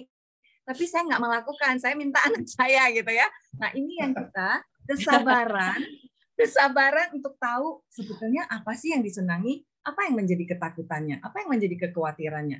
Ini butuh orang tua, bukan psikolog ya, bukan psikolog, karena yang lebih banyak bersama-sama dengan anak-anak adalah orang tuanya. Kalau ada rasa ingin tahu yang besar, kita akan semakin bisa membantu mereka mengembangi apa yang ada di dalam diri mereka. Baik, luar biasa. Dan mungkin dari Ibu Nat, ada tambahan Ibu? Dari saya mungkin lebih ke kasih contoh aja ya Kak Ocha ya, dari kegiatan kreatif yang baru-baru ini kita lakukan ya, bagaimana itu bisa memberikan dampak yang luar biasa juga. Jadi tidak hanya dari segi lombanya membuat lagunya, tapi kita sadari semua bahwa kita sebagai orang tua, sebagai guru itu anak kita ini semua punya kesempatan yang sama. Kita berbeda-beda dari berbagai negara, dari budaya yang berbeda-beda, kota dan adat istiadat yang berbeda-beda, tapi tetap bersatu dalam keberagaman, dalam kekayaan alam. Maka itu yang menjadi salah satu tema lomba lagu anak Indonesia hebat ini deh Mentari. Jadi kami juga di sini ingin mengajak orang tua bahwa adik-adik ini melihatnya tidak hanya saat ini saja, tapi jauh lebih dari itu. Kita belajar banyak hal dari situ, belajar banyak tahu tentang alam, tentang budaya Indonesia. Kan tadi seperti disebutkan ada 33 kota. kan semua video adik-adik ini di YouTube Mentari ya Kak Ocha. Jadi adik-adik lain bisa melihat karya adik-adik lain juga. Itu sebenarnya kemarin ada dari testimoni juga bilang bahwa aduh saya jadi tahu gitu ya dari adik yang di Mataram tentang daun kelor gitu. Dia menyanyikan tentang daun kelor itu yang tadinya adik-adik dari Aceh atau dari bagian barat Indonesia tuh kurang paham, mungkin nggak tahu tentang daun kelor itu atau tentang budaya lain yang dari pulau lain gitu. Jadi bagaimana kekayaan alam kita yang luas, terus adik-adik itu juga belajar dari situ, meresearch, melakukan banyak penulisan lagu. Mungkin semua hal itu pertama kali mereka lakukan ya. Tapi dengan ada ajang ini, ada wadah ini, orang tua dan guru dan anak didiknya sendiri melakukan kolaborasi, melakukan penulisan lagu yang bersama-sama, membuat nada sederhana. Bahkan kan kalau tadi kita lihat video, boleh diiringi oleh satu orang tua. Itu kolaborasi yang ciamik. Ada yang kakaknya iringin, adanya orang tuanya iringin, ada papanya, ada mamanya, ada juga gurunya. Jadi itu kombinasi yang sangat luar biasa. Kita melihat itu sebagai suatu pencapaian juga yang luar biasa. Itu juga sangat dirasakan oleh para peserta gitu. Jadi mereka berharap ada lagi kegiatan kreatif seperti ini sehingga mereka jadi bertumbuh, jadi semakin mengenal, semakin sayang terhadap tidak hanya pada kolaborasi orang tua dan gurunya menjadi hubungan lebih dekat sehingga komunikasi pasti ada merasa tertekan atau apa itu bisa tersampaikan dengan baik. Jadi refleksi juga dari kegiatan tersebut gitu. Kurang lebih mungkin itu Kak Ocha. Tambahan sedikit dari saya. Kak Ocha, ya Ibu, silakan. Boleh saya tambahkan karena tadi yang disampaikan Bu Nat ini nyambung dengan pertanyaan soal literasi anak SMA ya. Selain tadi ada ide Kak Panji, ini kalau diberikan kepada anak-anak SMA ya, mereka harus riset. Itu kan harus baca. Mereka belajar isi lagu tentang budaya lain dari lagu. Itu adalah contoh kegiatan literasi yang menyenangkan. Ya, pada saat ada tema yang harus dibawakan, dia harus riset, ya kan? Nah, ini adalah contoh literasi yang bisa kegiatan literasi yang kita berikan selain tadi yang dicontohkan Kak Panji. Benar. Jadi literasi nggak sekedar hanya baca buku ya Bu ya. Jadi sebenarnya bisa dikemas dengan begitu menarik dan tentu dengan kegiatan-kegiatan kreatif gitu ya. Dan tadi sudah bagaimana Ibu ingin menambahkan? Mungkin tadi yang poin yang sangat bagus dari Kak Panji adalah membaca yang relevan. Jadi ketika ada sesuatu tema yang harus digali, lalu dia harus membaca sebuah informasi yang penting, yang relevan. Betul. Nah, ini memang lebih menarik perhatian kita dibandingkan hanya membaca secara umum. Makanya kalau mereka sudah jatuh cinta dengan satu tema, cobalah mencari buku tentang tema itu, sehingga kemudian bisa melatih kemampuan membacanya. Karena juga ada kaitannya dengan kemampuan membaca ya. Kalau terlalu sulit, kosakatanya banyak, memang jadi akhirnya sulit. Tapi ketika itu sudah temanya relevan, ada motivasi yang lebih besar untuk kita berusaha mengikuti bacaan itu. Jadi akan lebih terbantu. Itu tambahannya Kak Ocha. Baik, terima kasih Bu Rusi. Wow, Bapak Ibu, jadi tadi sudah banyak sekali catatan untuk kita semua ya. Tadi yang mulai dari parent as a coach, terus memastikan proses yang dialami oleh anak-anak maupun siswa itu adalah pengalaman yang menyenangkan, sehingga mereka juga dengan senang hati mengembangkan minat mereka dan juga potensi mereka, seperti itu. Dan membahas soal kegiatan kreatif nih, Ibu Natali, saya penasaran nih Bu. Kan pelajar berkreasi ini sudah tahun ketiga ya Bu. Tahun ini. Boleh mungkin berbagi bersama kami, Bu, pencapaian-pencapaian sudah diraih selama pelajar berkreasi dan juga kira-kira akan ada inovasi apa nih dari pelajar berkreasi? Oh iya, baik Kak Ocha. Kalau ditanya pencapaian, banyak ya. Mungkin ada beberapa segi yang dari selama 3 tahun ini yang sudah kita lakukan. Saya akan coba bagi dalam slide lagi, Bapak dan Ibu, sudah terlihat ya? Sudah, Ibu. Baik. Nah, kalau kita bicara soal tadi pertanyaan Kak Ocha, pencapaian itu kita memang bisa lihat dari segi jumlah peserta atau jangkauan ya selama kurang lebih 3 tahun ini.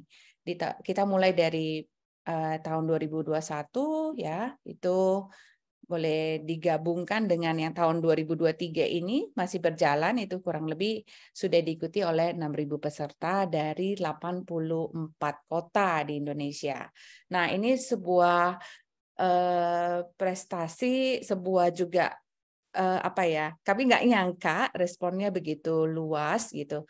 Awalnya seperti tadi saya cerita, kita ingin memberikan manfaat, memberikan kontribusi ya untuk para pelajar, sekolah, dan guru juga, bahwa ada kegiatan yang non-akademis yang juga bisa mengukur literasi anak-anak, bisa mengukur segi numerasi anak-anak lewat matematika, mathematic competition itu, dan juga kemampuan karakternya dan kolaborasinya dan communication skill-nya. Saya rasa angka ini adalah angka yang sangat baik, apalagi bisa menjangkau 84 kota. Karena tujuan kami adalah ingin semua adik-adik dari semua kota, mungkin kalau adik-adik di Pulau Jawa udah sering ya, lebih banyak exposure-nya, justru adik-adik dari Pulau Sumatera, Kalimantan, Papua bahkan, dan Sulawesi masih jarang kegiatan yang bervariasi seperti ini. Nah, itu yang membuat kami terus semangat. Nah, terus tiap tahun memberikan lomba atau kompetisi atau kegiatan yang bervariasi gitu ya. Nah, dari segi kegiatan baru, tadi Kak Ocha dari segi jumlah peserta, dari segi kegiatan baru itulah yang memotivasi kita, Kak. Lagu Anak Indonesia Hebat itu tercetus dari keprihatinan kita. Semakin sedikit dan bahkan sudah tidak ada, boleh dibilang lagu anak-anak Indonesia yang lagu anak untuk anak ya. Jadi anak-anak bahkan lebih tahu lagu K-pop, dance K-pop. Kalau ditanya lagu, mungkin lagu Taylor Swift yang dia lebih hafal, Ariana Grande atau yang lainnya, tapi lagu anak itu jarang gitu ya. Mungkin di kota besar akan lebih jarang lagi gitu. Untuk itu kita merasa ini merupakan ide yang sangat inovatif dan juga bisa memicu kembali, menyadarkan kita bersama, tidak hanya sebagai orang tua, dan mengajak para guru dan pendidik lainnya untuk bisa kita majukan lagi lomba atau lagu Anak Indonesia Hebat ini. Jadi kita sangat ingin kegiatan ini berlanjut dan bisa memberikan dampak yang luas. Nanti bisa aja kita albumkan lagu-lagu anak tersebut, why not ya?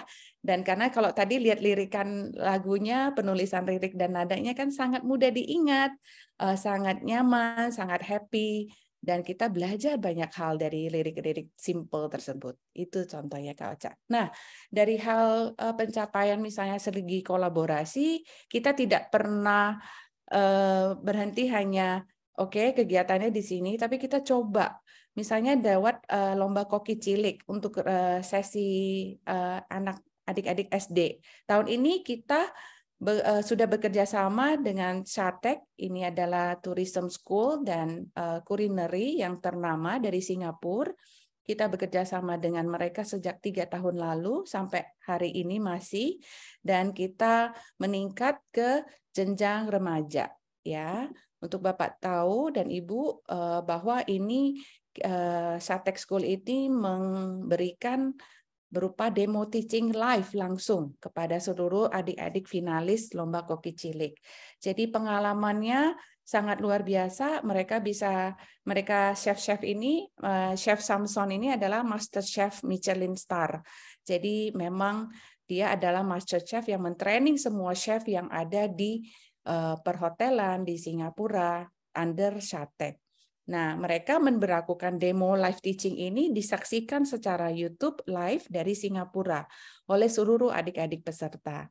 Nah, itu memberikan pengalaman yang luar biasa. Dan tahun ini kita juga akan memberikan berupa hadiah juga kepada adik-adik pemenang untuk bisa berkolaborasi dan mendapatkan scholarship dari Shatec juga. Itu contoh kolaborasinya. Jadi ada skala internasional juga berkolaborasi dengan partner internasional.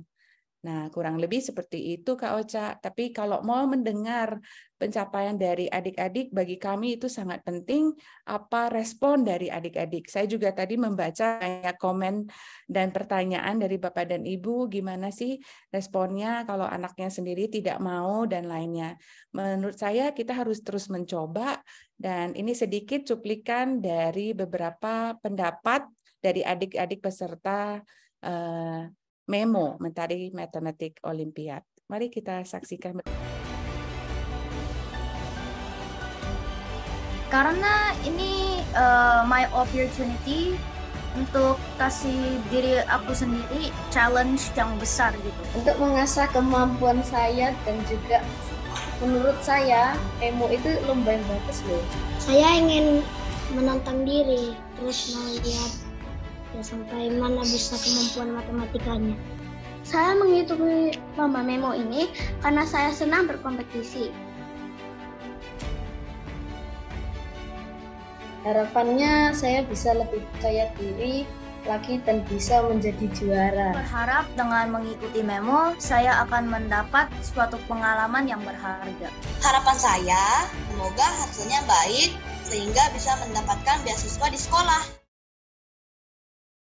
Iya, kurang lebih seperti itu Kak Ocha, Bapak dan Ibu, adik-adik, tentang beragam pencapaian yang kami mohon dukungannya selalu dari Bapak Ibu supaya makin banyak lagi kegiatan kreatif ke depan yang diselenggarakan oleh Mentari Group. Terima kasih. Wow, terima kasih Ibu Nah. Tuh Bapak Ibu silahkan nih kalau ada ide kegiatan kreatif yang mau diadakan Mentari Group, boleh mumpung ada Ibu Natali, mungkin di-share di grup di kolom chat. Siapa tahu nanti Mentari Group benar-benar merealisasikan untuk mengadakan kegiatan tersebut. Nih, mumpung ada Bu Natali nih. Baik. Terima kasih Ibu Nah tadi sudah sharing, seru banget. Tadi saya tertarik banget sama yang lomba koki cilik, seru ya Bu ya. Jadi itu mereka secara virtual Bu atau langsung? Betul. Jadi ada pengumpulan karya dulu Kak Ocha lewat video. Kita tentu balik lagi ke tema karena selalu semua program pelajar berkreasi kita berfokus kepada meningkatkan kreativitas, communication skill, dan juga benaran tinggi ya. Jadi literasinya juga diasah lewat bercerita. Jadi anak-anak nanti dia akan diberikan tema sesuai kategorinya. Dia akan masak misalnya menu utama harus ada ayam dan sayur atau ayam dan bombay itu misalnya. Dan nanti dia boleh demokan masaknya apa. Jadi dia juga belajar merunut ya. Ini kita siapin ini dulu, terus nanti bumbunya ini, peralatannya ini, terus masaknya bagaimana. Jadi semua itu divideokan. Nah, kita melihat dari segi dia menyampaikan artikulasinya, penampilan dari masakannya, dan lain-lainnya gitu. Jadi disitulah seperti tadi kata Bu Rusi, anak-anak pasti research dulu kan, mencari makanan khas daerahnya misalnya, tapi yang mengandung ayam dan bawang bombay tadi ya. Misalnya loh ya, misalnya itu. Oh, seru. Jadi memang tidak hanya semata-mata masak aja ya Bu Nah. Jadi sebenarnya begitu banyak kemampuan yang diekspos di sana seperti presentasi dan juga bagaimana mereka bisa research dan lain sebagainya. Wow, seru. Baik, baik Bapak Ibu, kita buka untuk sesi tanya jawab yang kedua. Silahkan bagi Bapak Ibu yang hendak bertanya bisa menuliskan di kolom chat atau bisa menggunakan fitur raise hand jika ingin bertanya langsung kepada para narasumber. Jangan lupa untuk dituliskan ditujukan kepada narasumber siapa pertanyaan ditujukan. Silakan kami tunggu untuk pertanyaannya. Mungkin sembari menunggu, ini sebenarnya di sesi sebelumnya ada pertanyaan dari Ibu Risti Mardiani Kella. Halo Kak Ocha, izin bertanya, bagaimana pendapat Bapak Ibu tentang orang tua yang selalu ingin anaknya mengikuti berbagai lomba bidang tertentu, sedangkan anak ini tidak memiliki minat pada bidang tersebut? Ini pengalaman dari salah satu siswa saya, dan pada akhirnya anak itu jadi malas dalam semua bidang karena merasa tidak didukung. Mungkin ini dari sisi guru ya, mengalami bahwa, wow, ternyata orang tuanya sangat ingin anaknya ikut di berbagai perlombaan. Mungkin bisa dijawab barangkali oleh Ibu Natali, mungkin ingin memberikan pandangan Ibu? terkait.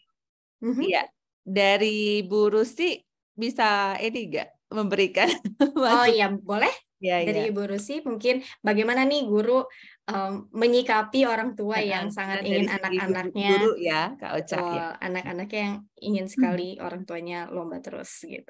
Silakan Ibu. Ya, ini tadi saya sudah sempat melihat pertanyaan ini Kak Ocha, sempat saya respon sebetulnya. Jadi kalau misalnya tidak memiliki minat, mungkin kita memang perlu melihat mengapa gitu ya, kita obrolin. Karena tadi kembali lagi ya, tadi tidak selalu belajar dengan cara bersaing itu yang terbaik, tapi justru dalam suasana yang kolaboratif, anak-anak paham apa kekuatan yang harus dia kembangkan ya, itu kan perlu kesadaran ya, tidak bisa dalam kondisi tegang, takut. Nah, sehingga kalau misalnya mungkin belum tertarik, kita coba pada hal-hal yang lain. Kan sekarang ini banyak sekali ya. Dulu kan pilihan kita sangat terbatas ya, Bapak Ibu ya. Sekarang kan pilihannya sangat banyak gitu. Jadi kita juga membuka diri dengan informasi-informasi yang ada, dan kemudian kita tadi ada kata Bu Natalina, saya sangat tertarik ya, kita selalu mencari tahu ya, apa sih yang dirasakan anak-anak kita, apa yang ingin dia lakukan. Jadi apa yang menjadi pemikirannya. Jadi suara, pilihan, kepemilikan itu menjadi bagian, anak-anak terlibat aktif di dalamnya. Ini juga mungkin akan membantu kita akhirnya menemukan, ya apalagi anak-anak juga bisa ditantang, coba kamu berikan contoh apa yang bidang yang kamu ingin lakukan. Challenge juga berikan gitu ya, lalu kemudian orang tua bisa membukakan jalan, membantu untuk mengeksplorasi lebih lanjut. Pertanyaan ini sepertinya juga berhubungan dengan yang tadi ditanyakan Pak Virgi ya, Pak Virgiawan ya, soal anak-anak yang pendiam, kurang percaya diri, tapi bayangan kita dia harusnya berpotensi gitu ya. Nah ini yang kadang-kadang kita perlu kemudian mendekati anak ya, apa yang sesungguhnya dia pikirkan, dan kemudian setelah kita tahu apa yang dipikirkannya, yang namanya tampil di depan umum itu mau seorang MC hebat pun ya, kalau dulu kita ikut kelas public speaking ya, para MC hebat itu memberikan tips gitu. Begitu ada di belakang panggung itu takutnya setengah mati, tapi mereka sudah terbiasa. Apa mindsetnya? Ya, saya sudah menyiapkan diri, saya menghargai penonton yang datang, jadi fokusnya bukan lagi ke dirinya, ya fokusnya kepada saya ingin memberikan yang terbaik untuk orang-orang. Ini akan berbeda, sehingga kita akan jadi lebih tenang.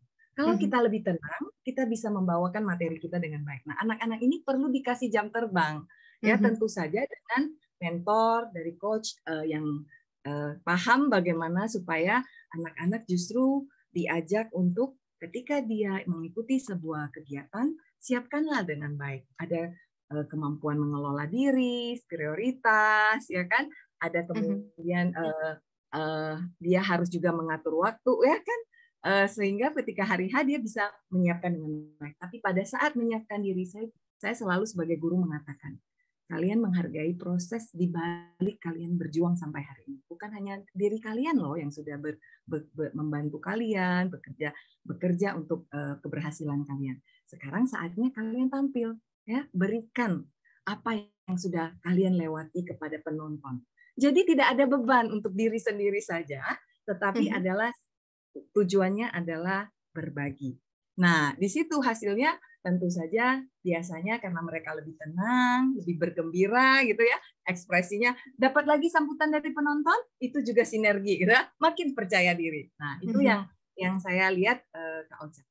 Baik, terima kasih Bu Rusi. Dan tentunya tadi karena di sini guru nih yang menghadapi orang tua yang cukup berambisi ya Ibu ya. Jadi para guru juga perlu memberikan pemahaman kepada para orang tua terkait bahwa mengembangkan minat anak itu ya juga perlu memperhatikan anaknya, seperti itu ya Bu ya. Apakah mereka tertarik, apakah mereka senang menjalani itu, seperti itu ya Bu ya.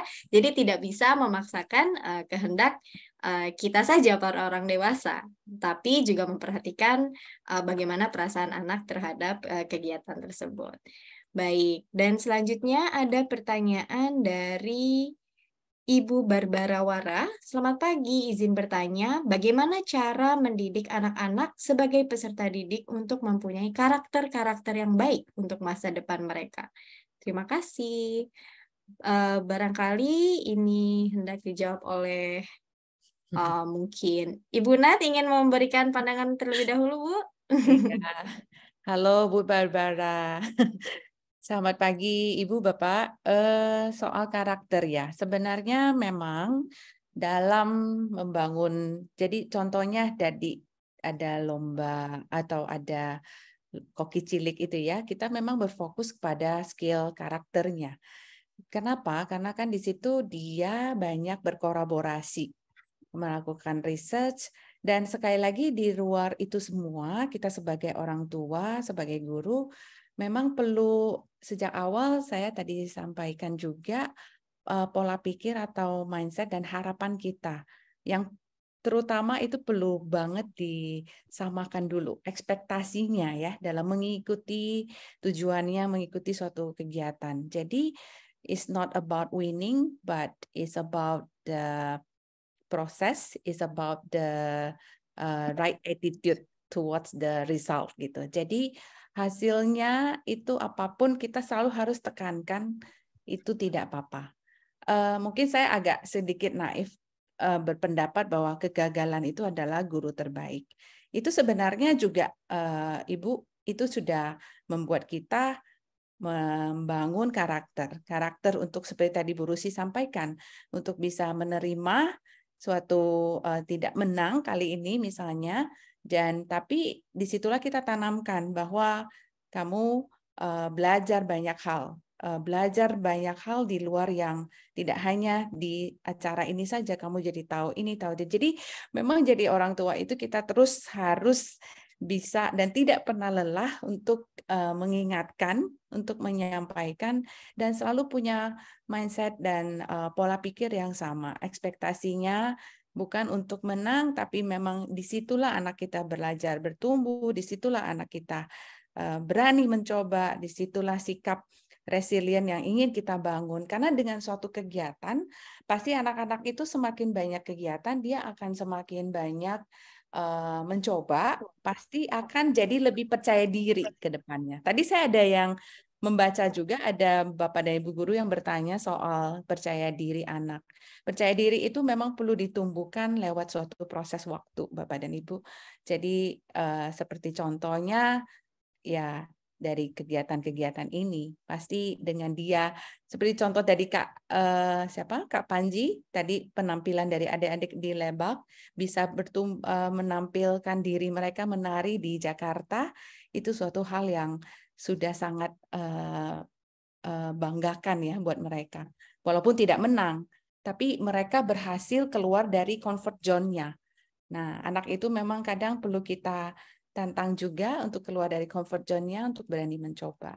Saya rasa itu saja ekspektasinya, sehingga dari situ karakternya juga pelan-pelan memang bisa terbentuk menjadi sikap yang bisa menerima, dan kita sebagai orang tua juga harus tidak reaktif ya, harus tenang dan juga rasional bahwa kalah atau menang itu adalah fakta yang harus kita terima. Itu juga membentuk karakter. Ya, mungkin tambahan saya itu Kak Ocha. Terima kasih Ibu Nat. Mungkin Kak Panji, mungkin ada pandangan Kak, karena kan sering terlibat dengan anak-anak juga ya di kegiatan Isbanban. Mungkin ada cara mendidik, membimbing anak-anak untuk membangun karakter Kak di kegiatan-kegiatan Isbanban. Silakan Kak Panji. Ya, terima kasih Kak Ocha. Menarik sekali pertanyaannya dari Bu Barbara tentang karakter anak. Kita sepakat banget tadi Bu Natali berbicara demikian. Yang mau ditambahkan adalah tentang nilai-nilai juga, penting juga tadi, betul sekali. Kami sangat yakin bahwa penanaman nilai-nilai kepada anak sejak dini itu penting untuk dilakukan sedini mungkin oleh orang tua, oleh lingkungan sekitar gitu ya. Yang dilakukan di Isbanban, nilai-nilai yang kami coba lakukan, kita pernah bikin kayak permainan peran ya. Bermain peran gitu ya, di kelas minggu belajar kita bermain seperti ada transaksi kewirausahaan. Jadi si anak-anak membuat kue, membuat makanan-makanan yang bisa dijual ke warga sekitar, yang pada akhirnya mereka kumpulkan uangnya, mereka menghitung bersama uangnya totalnya berapa, dapat tabungannya, dan akhirnya mereka simpan untuk kegiatan belajar mengajar ke depan. Nah, itu mengajarkan satu sebenarnya nilai-nilai tentang kejujuran. Siapa tahu ada anak yang nggak jujur gitu ya. Kita pengen lihat nih, dari totalan ini seharusnya berapa dapatnya. Kita hitung ulang oleh kakak-kakak relawan, kita lihat, oh iya, ternyata sesuai dengan yang dijual. Kalau ada 20 permen atau makanan yang dijual dengan harga masing-masing 2.000, berarti kan harusnya 40.000 terkumpul. Pas kita hitung ulang, oh iya 40.000 ada. Itu kan salah satu penanaman nilai dengan cara bermain peran. Jadi nilai-nilai kerja keras kita juga dorong dengan tadi mengikuti lomba buat anak-anak, baik tari atau apapun itu. Kita berharap bahwa nilai-nilai inilah yang nanti akan menjadi bekal anak-anak di masa yang akan datang. Begitu Kak Ocha. Siap, terima kasih Kak Panji atas jawabannya. Dan berhubung nih ada Kak Panji, ada pertanyaan juga nih untuk Kak Panji dari Pak Yamin. Boleh Kak Panji berbagi cara dong Kak, gimana cara mencari atau membangun fasilitas pojok literasi Kak, baik buku-buku atau bangunan untuk literasi anak-anak kampung. Karena kalau kita di kampung ini agak stagnan di dalam hal tersebut, mungkin bisa sharing proses membangun pojok literasi itu Kak Panji. Oke, proses membangun pojok literasi sebenarnya yang pertama adalah kita mencoba dulu identifikasi lokasi yang tepat ya. Karena nggak semua, apalagi kalau di kampung, nggak semua tempat itu cocok. Kita aja menggunakan gedung sekolah yang tidak terpakai, misalnya salah satu ruangan sekolah atau madrasah. Madrasah itu seperti sekolah agama ya, kalau di kampung-kampung, itu ada satu ruangan yang bisa kita gunakan. Itu pun harus perizinan dulu oleh pemilik madrasah tersebut. Artinya mengidentifikasi lokasi yang tepat, ini menjadi langkah pertama. Yang kedua, baru kita mengumpulkan buku-buku bacaan dengan cara menggalang buku. Nah, dipastikan adalah buku bacaannya ini adalah buku bacaan anak-anak gitu ya. Buku bacaan anak seperti ini gitu. Bukan buku bacaan LKS. Kita nggak mau mengulangi kegiatan anak-anak baca LKS di kampung-kampung. Tapi kita pengen ngasih buku bacaan berkualitas. Nah, setelah buku bacaan terkumpul, barulah kita membuat rancangan tata letak yang menarik.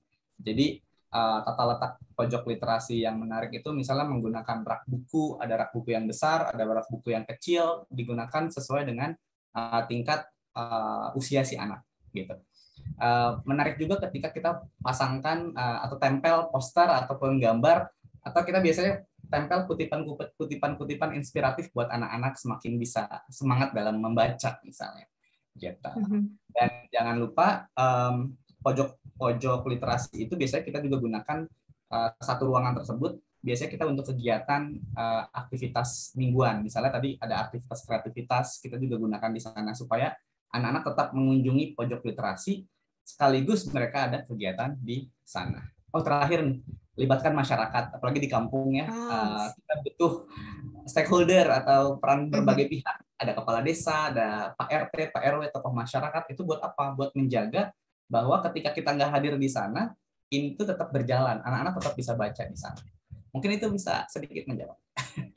Terima kasih Kak Panji. Dan semoga Pak Yamin bisa terlaksana ya pojok literasinya di kampung Bapak. Kita doakan bersama-sama ya Bapak Ibu. Dan ini saya melihat ada sedikit curhatan nih dari Ibu Karolin. Mungkin kita bisa invite Bu Karolin untuk sharing bersama kami, Bu Karolin. Curhatannya disampaikan, barangkali di sini Bapak Ibu juga merasakan hal yang sama. Mungkin bisa disampaikan langsung Ibu Karolin? Ya, mohon maaf saya sambil di jalan ya ini ya. Silakan, ya, Ibu. cuman mau cerita aja gitu anak sekarang ini kan agak susah. Saya sendiri kan juga ngelesi ya. Jadi anak-anak itu kayak kalau dikenalkan ke hal baru gitu ganti bab aja gitu rasanya. Padahal saya berusaha menyenangkan mereka kayak belajar luas keliling gitu ya, bangun-bangun. Itu saya kasih contoh dengan gambar, warna-warni. Itu mereka kayak aduh, apa sih ini? Gitu agak susah gitu rasanya mengenalkan ke hal-hal yang baru. Terus juga untuk mereka, ayo latihan yuk biar lebih bagus lagi, biar dapat bagus. Itu rasanya mereka, sudahlah cukup kayak gitu. Jadi kadang ini lihat anak-anak sekarang yang SD ini kadang-kadang gitu harus jaga emosi, harus jaga hati, jaga emosi. Kan nggak bisa dimarahi kalau anak sekarang kan. Kita kan juga berharap mereka itu bisa senang dengan sendirinya, tapi kalau senang dengan sendirinya juga nggak mungkin gitu.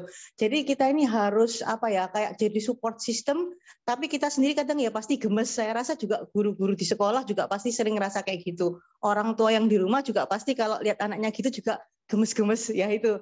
Jadi cuma mau curhat aja seperti itu. Ya, terima kasih Bu Karolin. Dan saya rasa ini pasti semua dirasakan ya oleh Bapak Ibu orang tua maupun pendidik, bahwa kita memang perlu menjadi support system untuk anak-anak kita. Mungkin apabila ada tanggapan dari Bu Rusi, Bu Nat, atau Kak Panji mungkin? Boleh saya, Kak Ocha? Silakan Oke. Ibu.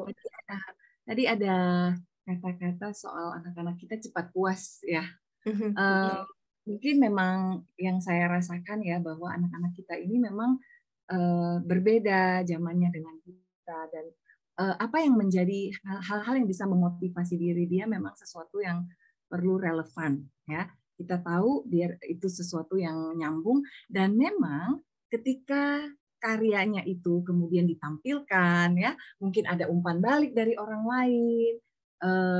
Biasanya nih kalau saya sebagai guru, saya selalu menyempatkan anak-anak untuk mendapatkan dua umpan baliknya, bukan tentang apa yang kurang bagus gitu ya. Selalu pemantiknya adalah apa yang sudah baik. Itu yang mulai dulu ya. Apa yang kamu banggakan dari karya kamu? Apa yang menurut kamu bisa ditingkatkan lagi? Nah, ini perlu waktu untuk mereka berpikir, karena ini kan berarti mereka refleksi ya, metakognitif. Apa ya? Oh iya ya, ini aku bisa tambahin misalnya kalau mengerjakan soal gitu ya, mungkin juga ada soal-soal yang bukan hanya satu tipe gitu ya, tapi ada soal-soal yang kemudian berkaitan dengan pemecahan masalah. Nah, ini kan ada tantangan baru, dan disitulah kita akan melihat anak-anak ingin go to the next level kalau kita juga memberikan stimulasi secara tepat. Ini sih Kak Ocha, bahwa anak-anak selalu didorong bahwa kadang-kadang tantangan itu yang perlu kita perlihatkan, mana nih, apa yang lebih secara spesifik ini lebih sulitnya di mana nih, sehingga saya perlu mencoba gitu. Jadi bukan sekedar oh kalau tadinya 20 soal sekarang 50 soal gitu ya. Nah, tapi kualitas tantangannya itu jelas sehingga bisa memunculkan, salah satunya memunculkan motivasi. Dan mungkin tadi juga soal gaya belajar kali ya Kak Ocha ya, bahwa oh kalau udah dikasih gambar-gambar warna-warni, ada lagi satu aspek yang bisa dilakukan, melakukan. Makanya tadi kalau Kak Panji bilang kalau lagi eksperimen sains, kok anak-anak merespon ya, karena di situ ada yang namanya belajar dengan bergerak. Nah, ini adalah contoh belajar yang brain based learning, belajar berbasis kerja otak. Kita perlu juga bergerak. Ya, kalau saya lihat guru matematika kan ada yang misalnya dulu kita belajar panjang garis gitu ya, wah digambarin garisnya di lantai gitu ya sambil melompat-lompat. Nah ini bagi saya sebagai guru ya memang menantang ya, kita jadi awet muda mungkin karena kita harus berpikir selangkah terus. Hari ini apalagi ya membuat anak kita senang gitu ya. Nah ini yang apalagi dengan sekarang teknologi dan juga banyak sekali sumber belajar yang bisa kita akses sebagai guru ya, ini akan membuat kita juga jadi punya modal untuk menemani mereka belajar. Itu sih respon saya, tambahan saya, mudah-mudahan bisa menjawab sedikit merasakan hal yang sama, tapi juga memberikan masukan untuk Ibu siapa, Barbara ya, betul Ibu Barbara, bukan Ibu Gelas, Ibu Caroline tadi ya, Caroline ya. Baik, terima kasih banyak Bu Rusi atas tanggapannya. Apakah ada tambahan lagi dari Ibu Nat mungkin atau Kak Panji, atau sudah cukup? Baik, baik. Terima kasih. Baik Bapak Ibu, kita akan memasuki door prize yang kedua, tetapi sebelum itu kita akan mendengar dahulu nih, barangkali ada pesan-pesan yang ingin disampaikan oleh para narasumber kepada Bapak Ibu orang tua, pendidik, dan juga mungkin para mahasiswa yang hadir di sini. Silakan, mungkin Bu Rusi bisa menyampaikan beberapa pesan untuk kami semua. Iya, terima kasih Kak Ocha. Hangat sekali ya obrolan kita hari ini. Apresiasi juga untuk penonton, untuk penonton lagi, untuk peserta yang sudah ada di ruang virtual ini. Luar biasa, saya juga belajar banyak, senang sekali dengan apa yang dilakukan oleh Mentari, dilakukan Ismanban, Pak Panji dan Kak Panji dan teman-temannya. Jadi di sini kita bisa lihat bahwa sesungguhnya kita semua yang ada dalam anak-anak di sini maupun orang tua, kita punya harapan bahwa anak-anak kita bertumbuh dalam lingkungan yang di mana mereka bisa belajar, berkarya, berkreasi, berkontribusi, ya, dengan rasa bahagia, dengan pengalaman-pengalaman yang bermakna. Karena itu fokus kita memang bukan hanya hanya satu-satunya kepada anak kita sendiri. Tapi kita juga ingin menciptakan dia punya teman-teman, lingkungan belajar, karena itu juga bisa jadi sumber motivasi gitu ya. Lingkungan belajar yang baik, sehingga kita perlu berkolaborasi. Kita perlu juga menciptakan lingkungan-lingkungan yang seperti itu, sehingga nantinya generasi muda bangsa kita bisa hidup di dalam lingkungan belajar yang positif, yang terus memantik mereka untuk belajar menjadi lebih baik, dan tentunya bisa berkontribusi untuk kehidupan bersama. Terima kasih Kak Ocha, mungkin itu dari saya. Baik, terima kasih Bu Rusi. Mungkin dari Kak Panji bisa menyampaikan beberapa pesan untuk kami, Kak. Luar biasa Bu Rusi. Melanjutkan dari Bu Rusi terkait dengan lingkungan yang baik. Kita yang menyediakan lingkungan supaya anak-anak bisa tumbuh dan berkembang. Saya jadi ingat satu quotes dari almarhum B.J. Habibie. Beliau bilang pendidikan yang baik itu adalah saat kita itu tidak hanya memberikan anak-anak itu kunci, tapi juga memberikan mereka keberanian untuk membuka pintu-pintu yang belum ada. Nah, keberanian inilah yang diciptakan oleh orang tua, para pendidik, dan lingkungan untuk menciptakan lingkungan yang lebih baik, dan anak-anak akhirnya bisa berani membuka pintu kesempatan di masa yang akan datang. Gitu mungkin Kak Ocha. Wow, terima kasih Kak Panji. Dan selanjutnya dari Ibu Nat, Ibu ada pesan-pesan yang ingin disampaikan kepada kami, Bu? Ada loh, ada. Apa tuh, Bu? Saya mengutip mensummary nih dari poin-poin dari Bu Rusi dan juga dari Kak Panji ya. Tapi saya ada dalam ini Kak Ocha. Nih, nah bisa dilihat di sini kalau bahwa seperti quote, tadi Kak Panji kasih quote, saya juga kasih quote deh. Dari Bapak pendidikan kita. Setiap Bapak dan Ibu, saya ingin mengajak bahwa kita semua, seperti kata Bapak pendidikan kita, Ki Hajar Dewantara, setiap orang menjadi guru dan setiap rumah menjadi sekolah. Jadi di sini kami ingin mengajak Bapak dan Ibu terus berusaha jaga hati, jaga pikiran, jaga jiwa kita untuk terus berjuang buat anak-anak kita. Memang sekarang generasi strawberry ya Bu ya, tadi katanya memang punya challenge yang baru dan kita tidak pernah boleh putus asa. Makanya bisa terus dukung anak-anak kita, bisa ikut acara atau kegiatan yang diadakan oleh Mentari Group, bahkan oleh perusahaan-perusahaan lain, kegiatan sekolah lain, antar sekolah juga bisa. Nah, tadi saya mencatat apa yang Bu Rusi juga sampaikan bahwa kita di sini harus sebagai orang dewasa dalam kehidupan anak kita, baik itu anak buah hati kita sendiri maupun anak-anak yang kita didik di sekolah, di institusi manapun, kita harus terus belajar. Karena zaman berubah, kita harus terus bertumbuh dan belajar, dan orang tua, pendidik kita sebagai teladannya. Dan yang paling penting, yang sering tadi kita dengar juga, kita harus selalu berkolaborasi. Berkolaborasi antar pasangan kita, berkolaborasi dengan para guru, berkolaborasi dengan teman dan adik-adik semua. Demikian Kak Ocha, kurang lebih pesannya, jangan berhenti untuk terus mendukung anak didik kita. Terima kasih Bapak dan Ibu, terima kasih Kak Rusi atas semua waktu, dan saya juga belajar banyak sekali hari ini. Terima kasih. Wow, terima kasih Bu Nat, Kak Panji, dan Bu Rusi. Aduh, gak kerasa ya, ternyata sudah di penghujung acara nih. Tapi kita sebelum menutup acara hari ini, Bapak Ibu, seperti yang saya janjikan di awal bahwa ada sesi door prize lagi nih, sesi kedua. Jadi mari kita doa sama-sama supaya Bapak Ibu yang mendapatkan door prize-nya. Kali ini kita akan ada 7 pemenang door prize ya. Ada 3 tiket memo dan juga 4 saldo e-wallet. Dan sekedar informasi Bapak Ibu, apabila pemenang door prize ini tidak hadir pada hari ini, maka hadiah otomatis hangus ya. Jadi silakan kita mulai saja Mas Ludi, mohon dibantu dimunculkan wheel of names-nya. Silakan ditampilkan, dan siapakah yang akan mendapatkan hadiah pertama berupa tiket memo? Kita spin sekarang.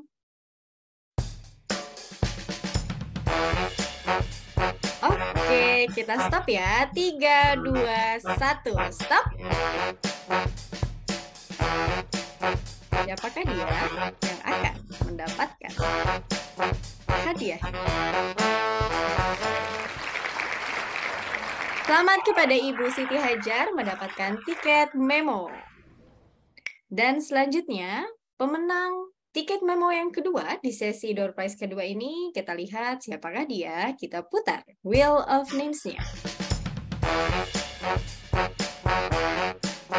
3, 2, 1, stop. Masih berputar-putar. Kita lihat siapakah yang akan mendapatkan. Selamat kepada Ibu Sri Rutin mendapatkan 1 tiket memo dan bisa digunakan di kategori manapun ya Ibu Sri. Oke, dan selanjutnya tiket memo ketiga. Ya, ini tiket memo terakhir ya Bapak Ibu, hadiah terakhir nih untuk tiket memonya. 3, 2, 1, stop.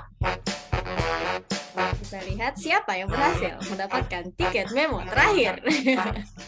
Silakan berdoa Bapak Ibu, siapa ya yang kira-kira akan dapat? Selamat kepada Bapak Amiruddin mendapatkan tiket memo. Dan selanjutnya ada 4 pemenang saldo e-wallet sejumlah tiap-tiap pemenangnya mendapatkan Rp50.000.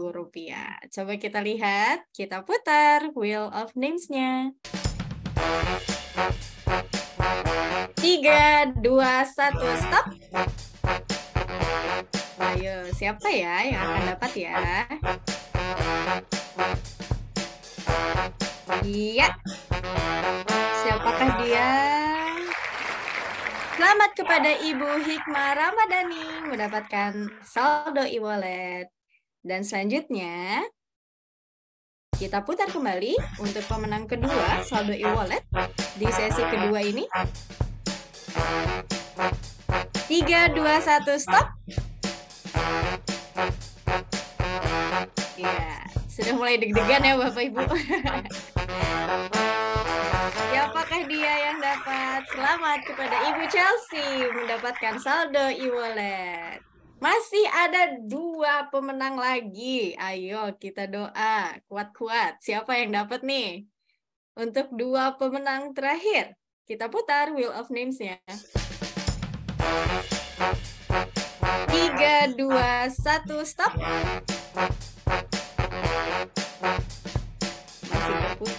Masih berputar.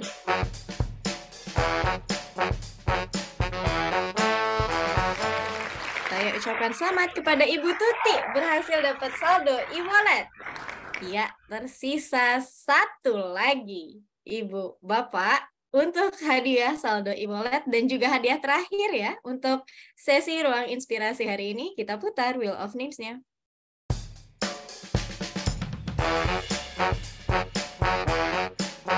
Ya, apakah dia? Kita tunggu.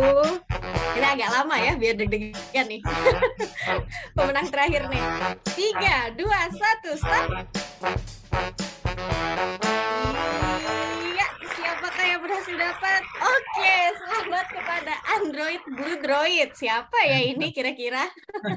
Tapi saya sempat lihat nih tadi ada di peserta kita namanya Android Blue Droid. Selamat karena sudah memenangkan hadiah-hadiah door prize-nya. Silakan Bapak Ibu yang berhasil langsung menghubungi admin kami yang berada di WhatsApp group. Silakan dicek WhatsApp grupnya dan bisa dilihat dan dihubungi admin kami. Baik, Bapak Ibu sudah tidak terasa nih 1 menit lagi menuju jam 11. Kami ucapkan terima kasih banyak kepada Ibu Rusiati, Kak Panji, dan Ibu Natalina atas insights-nya dalam mengembangkan potensi dan juga minat anak-anak. Begitu banyak key takeaways yang bisa kita ambil dan tentu bisa kita aplikasikan ya kepada diri kita maupun anak-anak. Terima kasih banyak Bu Rusi, Kak Panji, dan Ibu Nat. Terima kasih. Terima kasih Ya, Terima kasih. dan kami ucapkan pula terima kasih kepada Bapak Ibu orang tua, pendidik dan mahasiswa yang juga sudah hadir ya dan sangat antusias terlihat tadi dari tanya jawabnya, dan ini sungguh menunjukkan kepedulian Bapak Ibu terhadap perkembangan anak-anak kita untuk menjadi bagian dari generasi cerdas berkarakter. Saya mewakili panitia Ruang Inspirasi, mohon maaf apabila terdapat salah kata. Kami undur diri, selamat siang dan selamat beraktivitas. Wassalamualaikum warahmatullahi wabarakatuh. Happy weekend.